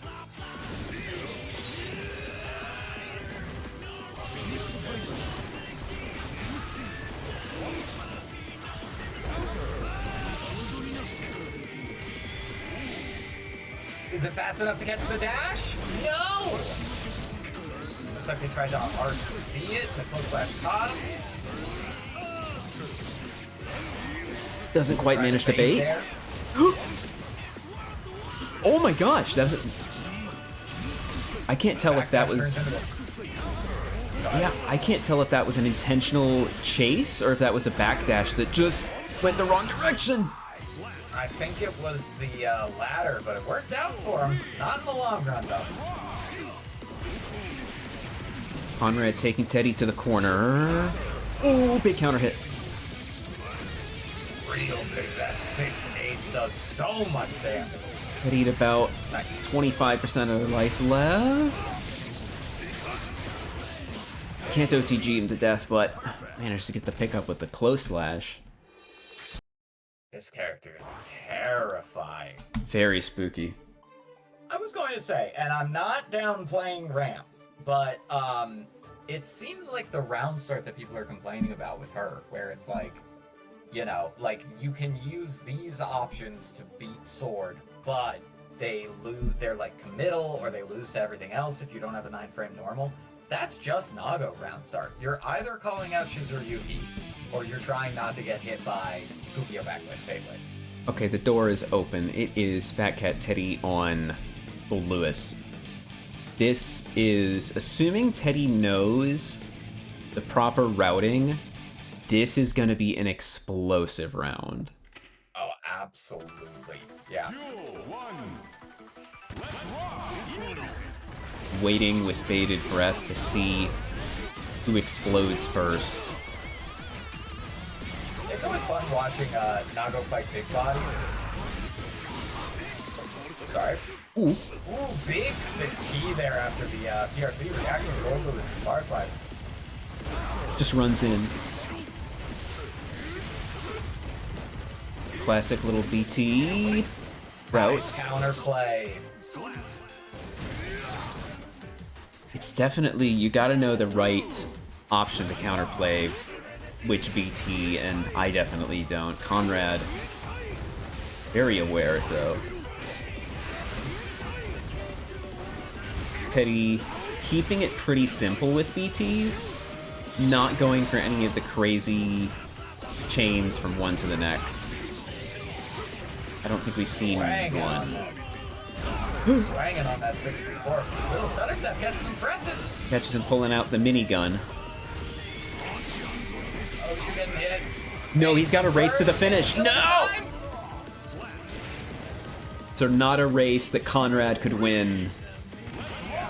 I think what you really want there is a throw punish on the burst, but I'm just guessing.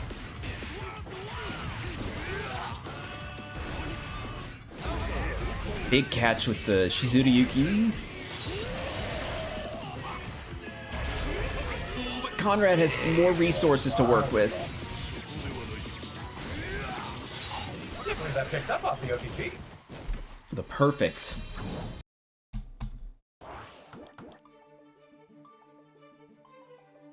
What's Teddy's play? I don't think they will be sticking with Gold Lewis. Just because I didn't see any of the big high damage output changes come into play. Dizzy! Okay. I recall Dizzy was the match that Teddy lost earlier in brackets, so this is an interesting swap. Pray that Conraderino can't do Kara Bite on reaction to Icefield. Oh yeah. I've seen some of those things. I've practiced a little bit, but not managed to pull it off in an actual match. Oh boy. See, now that Icefield is...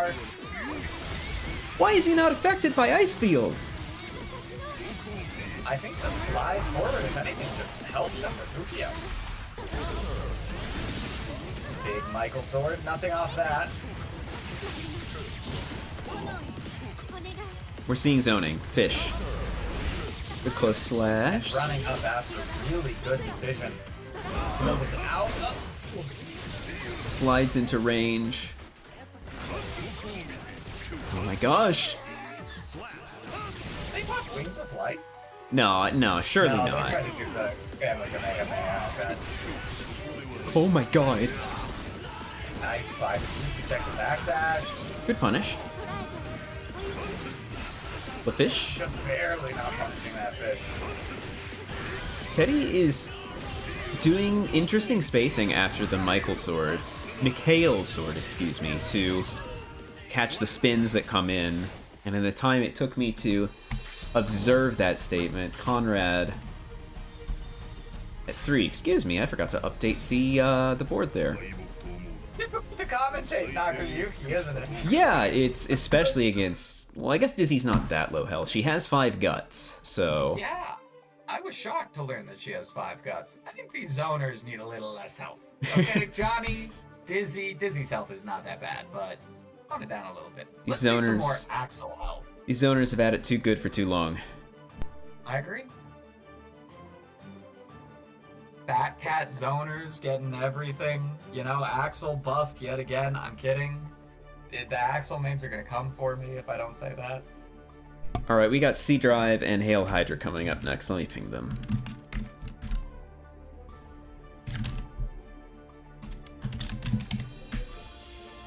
Get on in here, fellas.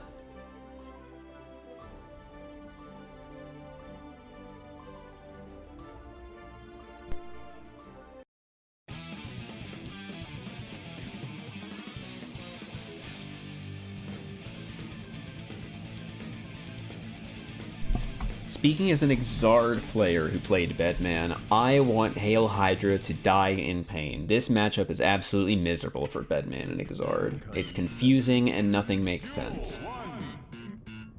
But we'll see how it plays out in Strive.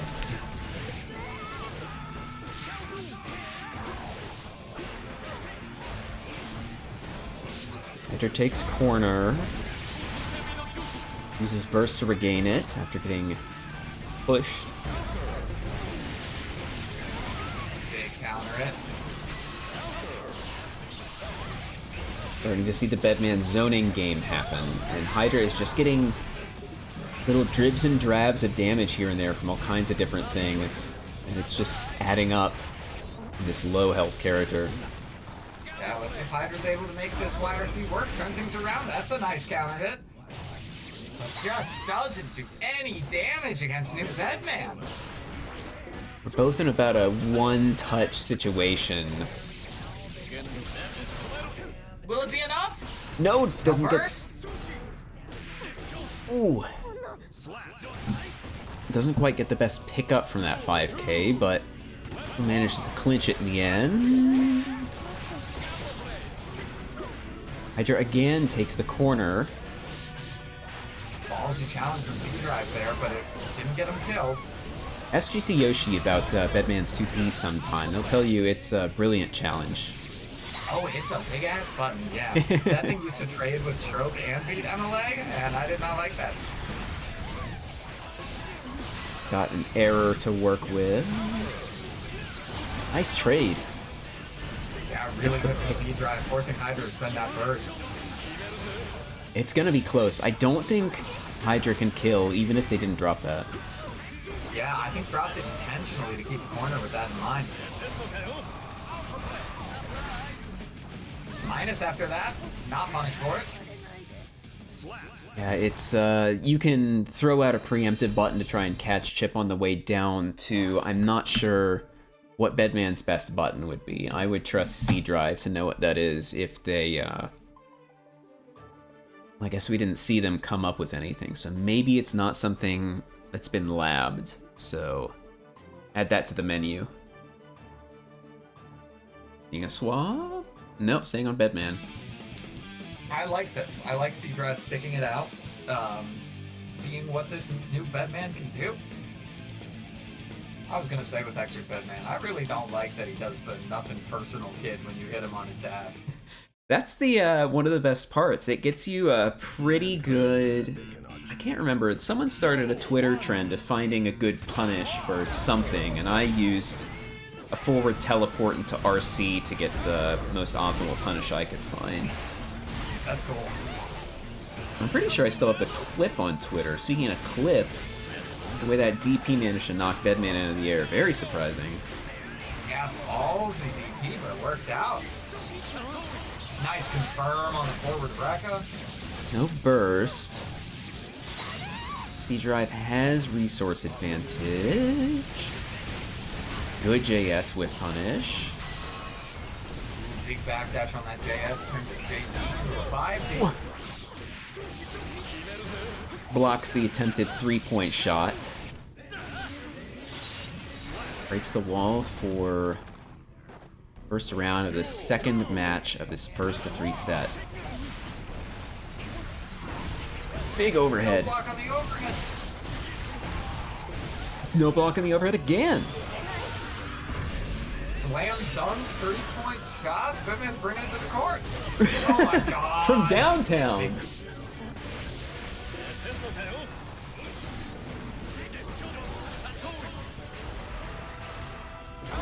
Ooh.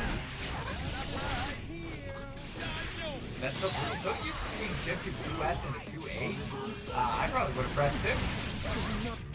Just manages to get the pickup there. Surprise. JP air to air.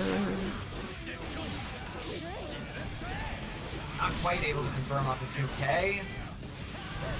2P check, goes unchallenged. 6P. JD finds his way home. You're in Batman pressure, keeping it nice and safe with the needle. Big 6P, not punished, but Hager's coming in. Hydra has the back against the wall now. Doesn't quite get the malfunction to get the plus frames. Install. There's the plus frames. Downtown. Install's done. Install's done. Hydra has the corner. Hydra has resource advantage. The overhead. 6K connect. C Drive is gonna have slight resource advantage, but it's gonna be closed quickly. Where C just gets a little confirm into a combo ender to close things Hydra out. getting clipped by these 2S 2H is quite a bit. 2S is it's a little on the slow side, but it is still a very good button. Huge range. Mm-hmm.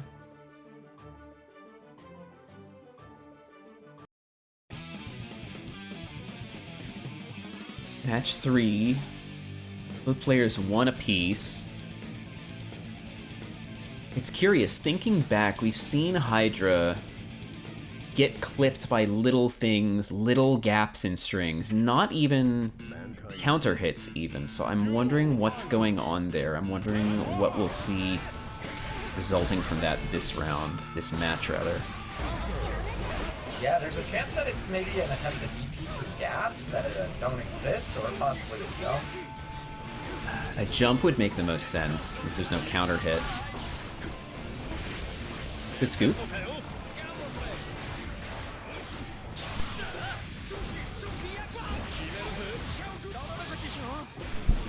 Probably a mistake on the tap dust, but not going to cost him. J8 finding his way home, bringing the wall with the diagonal alpha blade. C Drive has meter to work with, but just gets 6 speed, no chance to spend it.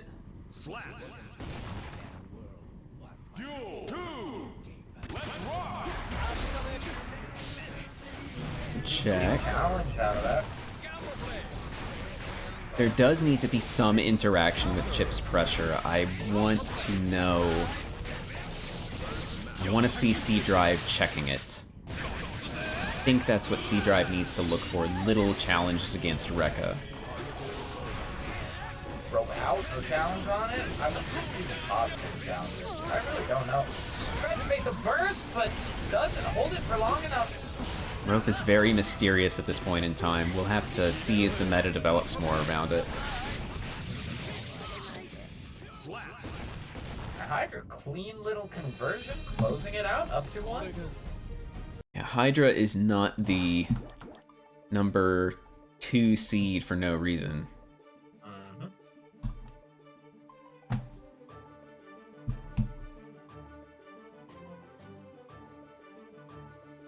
C Drive's potentially last stand is sticking with Bedman. That's true. You need a decent ranged button. I guess I speak from a place as an Anji player that I have 2P and 2K and 2S to work with in regards to it.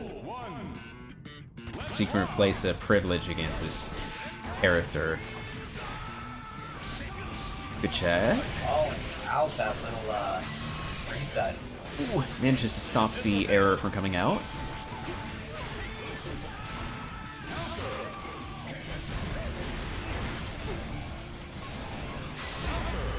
Good 6P. Hydra has the corner now. We're getting a break.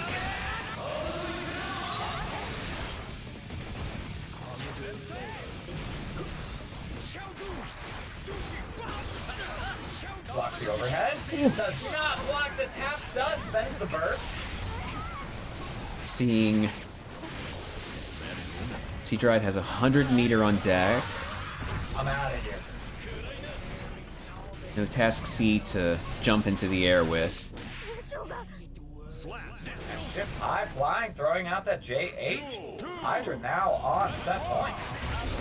Bar Slash is a very difficult button to challenge at round start. I wonder... I think 5K might be the go-to, but I'll have to see if that becomes an option as Chip gets pushed out. Rope seems to be a scramble for both players to deal with. Yeah, truly. As I said, it's a mysterious tool at this point in time. We'll have to see how things play out. Ooh, I think that was an attempt to set rope there. Turned into 8. Lost him the rope, but 100 meter on deck.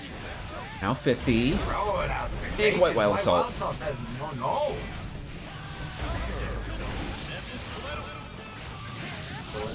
Yeah, it's over. It'll be enough. Is Hydra 3-1.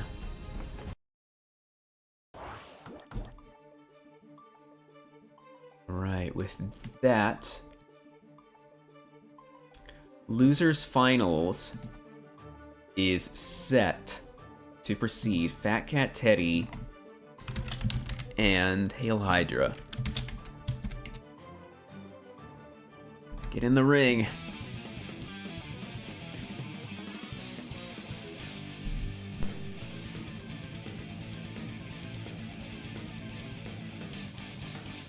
Heavy on Johnny for now, but we'll see if that door opens.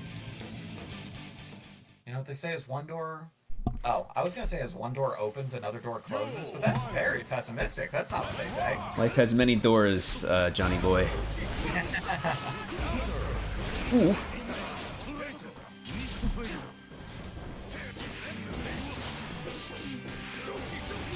Hydra moving in, just peppering Teddy with lots of little lights.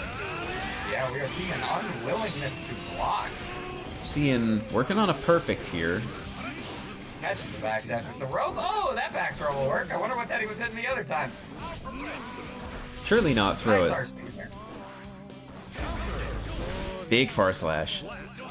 Both these characters have 9-frame far slashes, but there's a huge range discrepancy. Yeah, and hurtbox discrepancy. Chips extends his hurtbox out pretty far underneath him. Right, 5H is one of his only disjointed buttons, so... But what a disjointed head. Very much so. Hydra quick little confirming the car super. Eddie with about 30% of their life left. Blocks the overhead. It's mixed by the low. This isn't gonna kill. Johnny has huge guts.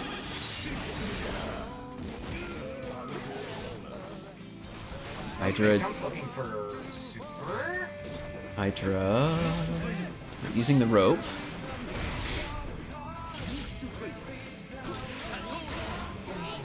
Great anti-air, waiting for him to get low enough. I think those changes to 6P that they made in this patch were long overdue. I got with punished for throwing out a 6P the other day. Big smile on my face. Very nice, very nice. Apparently, Anji's is a little better, but I checked the numbers versus old numbers on a previous patch, and they don't seem to be any different. How weird. The door opens, and Teddy is now on the big boy, the old Lewis Dickinson. Okay, if we see BT cancels, we could see chips just vanish off the face of the planet. Yeah, this is, you know, I feel like neutral in this matchup is probably a struggle, but if Teddy's got him once he gets in. I think for all the misgivings people have about the damage BT cancels bring to the table, the idea of hashing out your neutral tools for more damage is an interesting decision to make. Yeah. Yeah, and I like the idea that, like, you know, the gameplay is a little bit more two-dimensional than just like, well, I have 100 super security meter, I guess I'll put out the home. Right, right. It is a bit more interesting, isn't it? Brutal cross up there, catches him with the JH off the rope. Teddy not landing the most solid of blows throughout this match, but it's still looking pretty even on life. Uh-oh, until then. Yeah, caught by the one on the way down. I really think how Hydra is playing this, playing very patiently. And looking to whip punish with 5H, it seems like they're quite familiar with this matchup. Nice white wild assault? Bruh. Big little DP. Right through that tap dust attempt. We're talking about 5H's disjoint. We're seeing it go to work there. Yeah, really interesting because we didn't see Hydra throwing out a lot of 5H's in the other matchup, but oh. Not quite death. Got empty all of it. Ooh, important trade for Teddy. Closes the round out. Big BT to start the round off with. Good burst, not taking the brunt of the damage from that combo. Good deflect to keep some space. Yeah, and Hydra clearly going for a very whip punish oriented gameplay. Yeah, holding ground is That's safe. a good thing to do against Gold Lewis. Oh, the cross up. Wow, completely ignoring deflect shield with the momentum from the rope. And a nice little piece of counterplay from Teddy there as well. I'm not sure if Gold Lewis's can necessarily do it, but one answer to J2K is to throw out a low-profile 2K. Right, right. Oh no! Now catches Teddy puts themselves on the board in that last hit situation. An appearance by Marty Minigun. It's deceptively fast. It catches me all the time. And it caught Hydra there. Go ahead, sorry. Oh yeah, yeah, yeah. It's deceptively fast. The minigun will catch you when you're not expecting it. Absolutely. I was talking to Red Eye the other night, and the way that they described it is that essentially Gold Lewis now has access to like a level 4 minigun, and all of the other miniguns have the properties of a level 3 minigun. Interesting. So that's fun. Ooh, with the big steppy.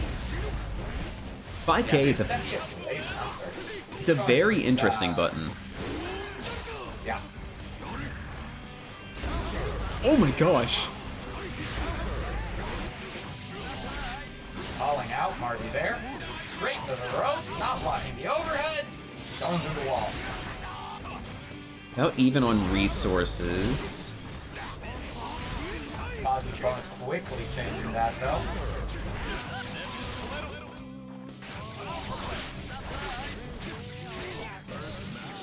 Not quite able to get the super and close things out. Teddy has... I was about to say maybe a 6P would work, but it's not what I think they went for 2P instead.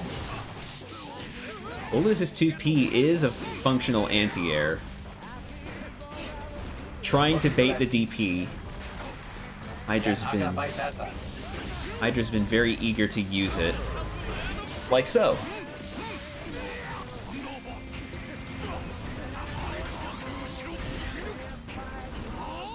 Blocks the fast blow. Oh. Just uses BT to push out. Goes over the drone. Interesting challenge from Hydra. Just gets chipped out. Takes XP. Nice. Good 60 to stop that far. It's like, oh, just precious on the gold burst. That's a pretty big chunk of damage from Chip. Yeah. Oh, big counter hit on the 2D leads to some of Chip's biggest damage. Little vibe check from the minigun. Ooh, what a good check. Now, Hydra's not DPing now that you're calling it out.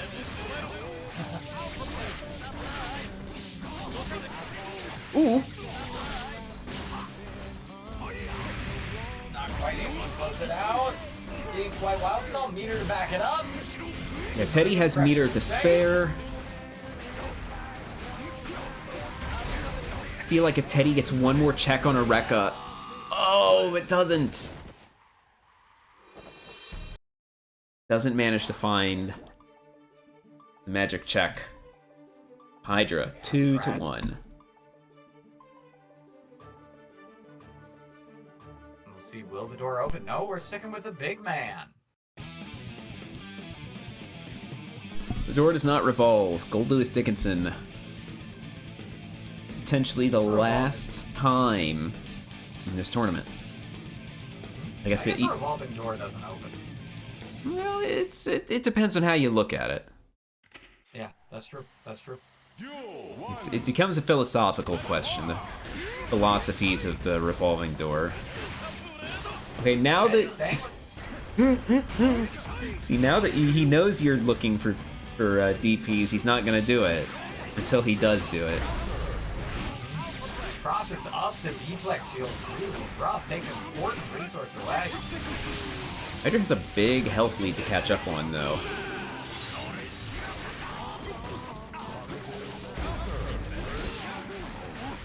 Tries to challenge that rope. I think 6P is going to be the answer, because that 5P came out. It was just a little bit too slow. Ooh, the YRC revealing the cross-up attempt. Yeah. Putting Hydra on set point. Ooh. Big Steppy trades with 5H. Conrad was saying in chat earlier that it's difficult to challenge Rekka, 2K not quite reaching far enough to do so. The trades this set have been incredible. Absolutely. Like I've been saying, I feel like every round, every match this set, like Teddy has barely managed to land any blows, but life is still managing to look very even. Ooh. Another appearance by Marty Minigun. JD. Nice check on the JD. Yeah. There's that 2K Conrad was talking about. That one finding his way home. Nice with punish. JD is a very spooky button. Now that we see Teddy using it a little more, Hydra is playing around it. We're seeing air-to-airs. Big body backdash helping out. Catches the backdash chip. That he was scouting the DP off of that interaction. Whoa! Ooh, I like the idea, and it recovers surprisingly quickly. That was really smart.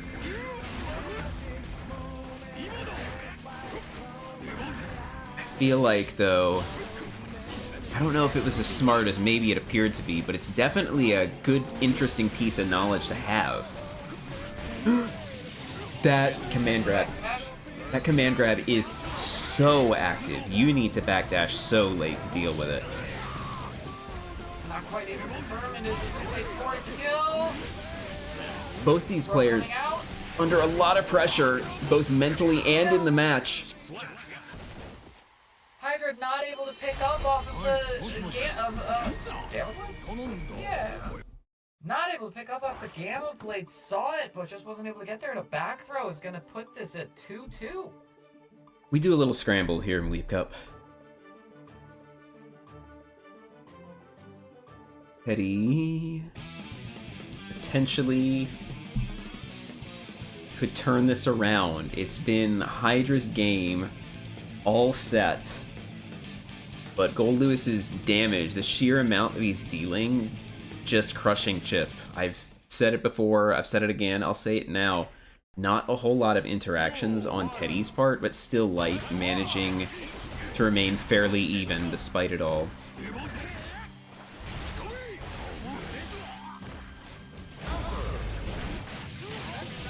Big 6H starter. It's like 3 hits and that's almost as much! He's gotta burst this, right? He's gonna go into that all set. Finally manages to land it. Nice block on the cross up, but the low's gonna clip. Doesn't block on wake up. Teddy. Potentially. No, it is on set point. He beats through that one. Not falling for the same trick twice. Good low I profile. like the low, yeah. Good whiff punish. We're seeing the strength of Chip's movement now, just being able to whiff punish, not necessarily with moves, but with speed and positioning. Opens up with the overhead off the meter.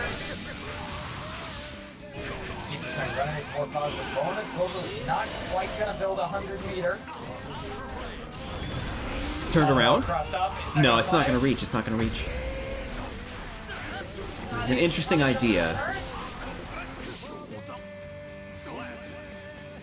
Even though Teddy lost that round, they still have bursts, whereas Hydra doesn't quite have a full stick of butter to work with. So, minor victory, even in defeat. Here's the burst. Now by Wilds held off the table. Yeah, yeah. Whip punish. Another whip punish on the challenge. Open up by the Rekka. Teddy's life lead, finishing quickly. Hydra working on a perfect.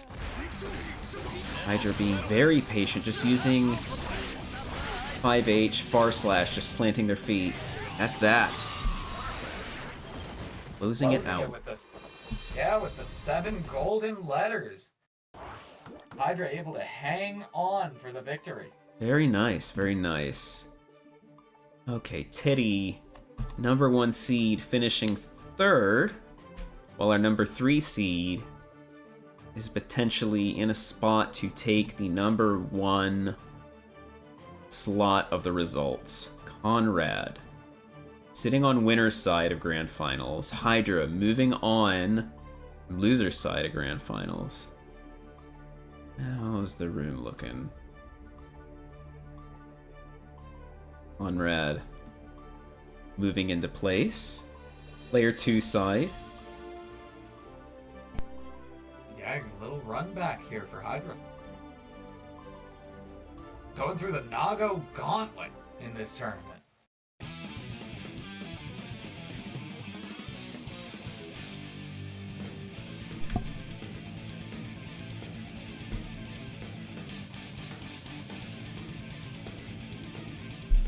This will either be a long set or it's gonna end in a trice. Let's rock.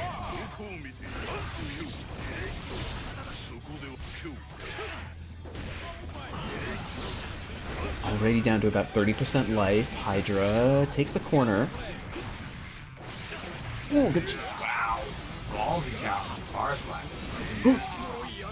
Scoots in for the With the way Hydra's been structuring their pressure, challenging the far slash there makes sense. You know he's gonna go in for a reset. Nice block on the 6K. Good tag.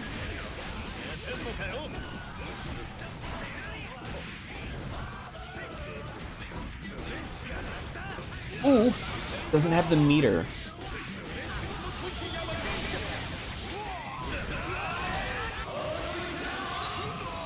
Conrad not quite at 50. Hydra about to get that positive bonus. Rope coming out. Nobody has answers to it after Walrus. Nobody has an answer to why the rope is red now. Yeah, what the hell? Gamma it's not Blade. character colored. Gamma Blade to start things off. Conrad rapidly making up the difference in health with Chip. Damage, that is. As Chip finds a little damage of his own to close things out. Conrad with full burst. White Wild Assault is on the table.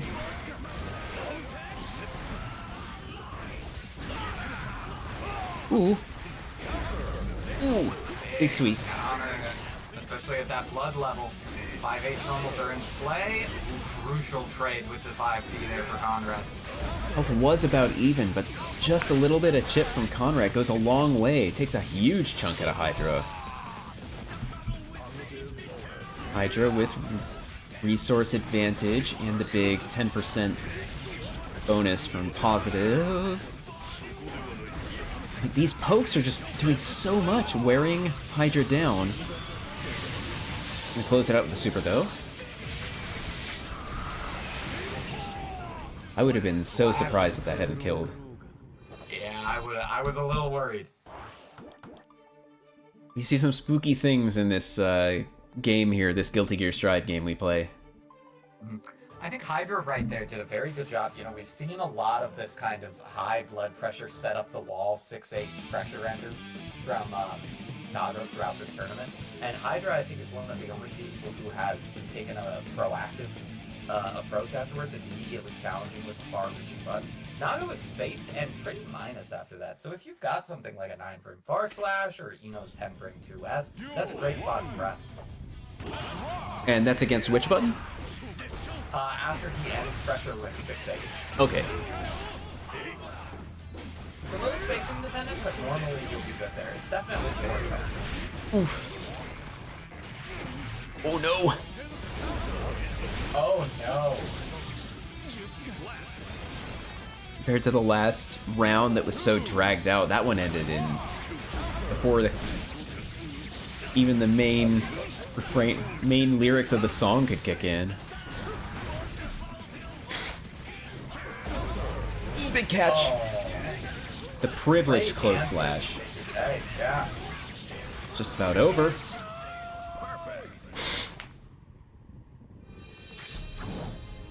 Whew.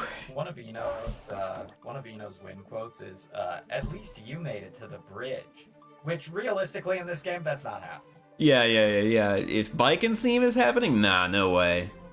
No. That's why you gotta put in the mod that starts the song when the people are walking in dramatically.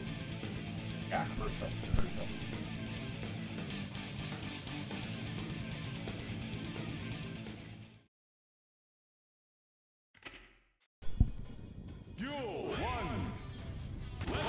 Third match.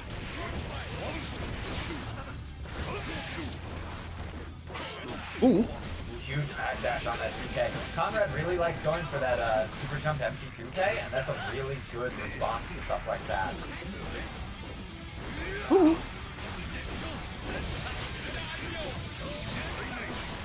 Conrad. Lot of chip. I'm never gonna get over how much shit damage that's doing. That's scary. Oh my gosh. Oh, backdash clipped by the 2H. There goes another 30 to their health bar. No. Hydra needs to be really careful. I saw him get clipped while trying to use J2K, then saw him jump high up into the air and thinking, oh no, it's gonna happen again.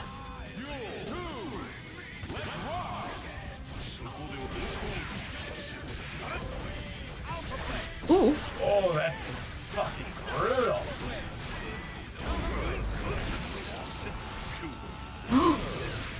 Look how much that 6H did! Trade?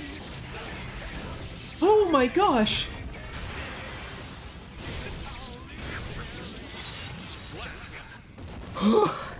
That was like 40%. Nice game. Nice game, please. Okay. Well, I'm very glad that this version of the game encourages more interactions. Yeah, more interactions for who? More interactions between chip damage and your health bar. Truer words have never been spoken. Hey, we're on potentially tournament point here. If Conrad has another couple rounds like the last few we saw.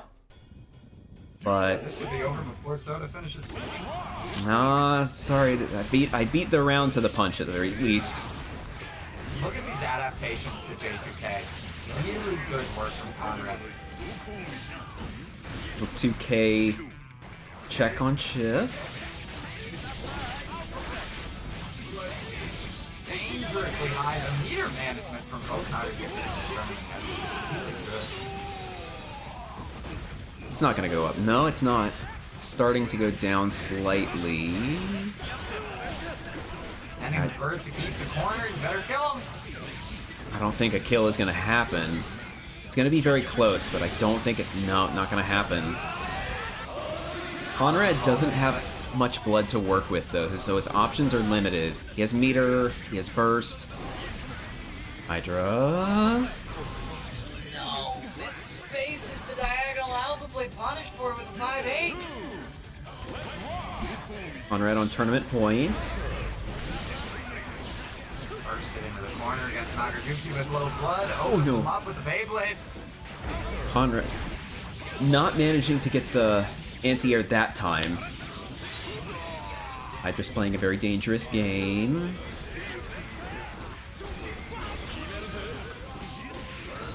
Nice, goes into the empty low there. We haven't seen that yet from Hydra.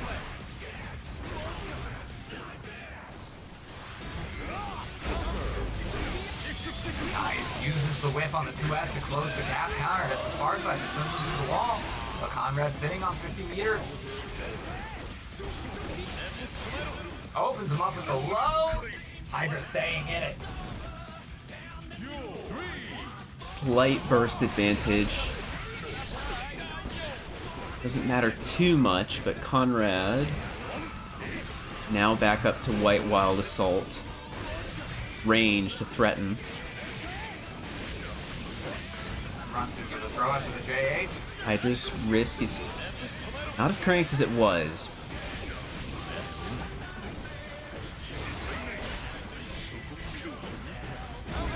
Ooh, big counter hit! Oh my gosh! Conrad lands a stray 2S into 5H after a combo that did 80% of Hydra's health and takes WeebCup. 175 comes to an end. Conrad, having not shown up for quite a while, takes a big dub. Hydra, number 2 seed, manages to get in the number 2 spot for our ranking. So hey, glad I called that one. That's gonna do it for WeebCup. I want to thank everybody who showed up, especially Conrad. We moved the bracket back half an hour to accommodate his schedule, so I'm sure they're very pleased. Thanks again, everybody, for showing up, signing up. Thanks to KD for popping in to do commentary. Absolutely, glad to be here. I believe I mentioned last week that we're going to be doing co-commentating Tyrant's Grave this weekend, which is a regional in our area. So we've been treating this as kind of practice for the meantime, getting the good vibes going between each other, and I'm looking forward to it. If you have a little bit of time this Saturday, hey, watch the stream. We got a whole bunch of stuff there. That's me plugging all my things for now. And hey, if you have friends who like a good Guilty Gear Strive, tell them to swing by WeebCup on Tuesdays. Production and quality and whatnot, I've been very pleased with how things have changed after the month-and-a-half break. Yeah, absolutely. It's been a pleasure to be part of it. I like watching the stream, talking to you on chat. I think next week after Tyrant's Grave, I might have to compete myself. Yeah, I'll look forward to seeing you there. I have no trouble doing solo commentary, but if you ever want to show up to do co-commentary again, I'd be happy to have you on. It's great to just chat and yap and do whatever. Hell yeah, it has been fun. Alrighty, thanks everybody for showing up. Hey, I'm gonna do a thing where I raid, since I didn't do it last time. I actually have an acquaintance. Let's see if they're streaming. Yeah, so I have an acquaintance who I knew like 15 years ago and kind of fell out of contact with them after they vanished from social media. And I found out they're a streamer and in an acquaintance's chat. And I'm going to send you all to raid them. They go by Krungo Kong. They're playing Armed Police Bat Rider. It's an old shmup. So go ahead and say what's good, and hey, if you like shmups, stick around and see what's going on. Alright, I think that'll do it. I'll start raid now. Y'all have a good rest of your evening, everybody. Take care, and thanks for coming by. Till next week. See ya.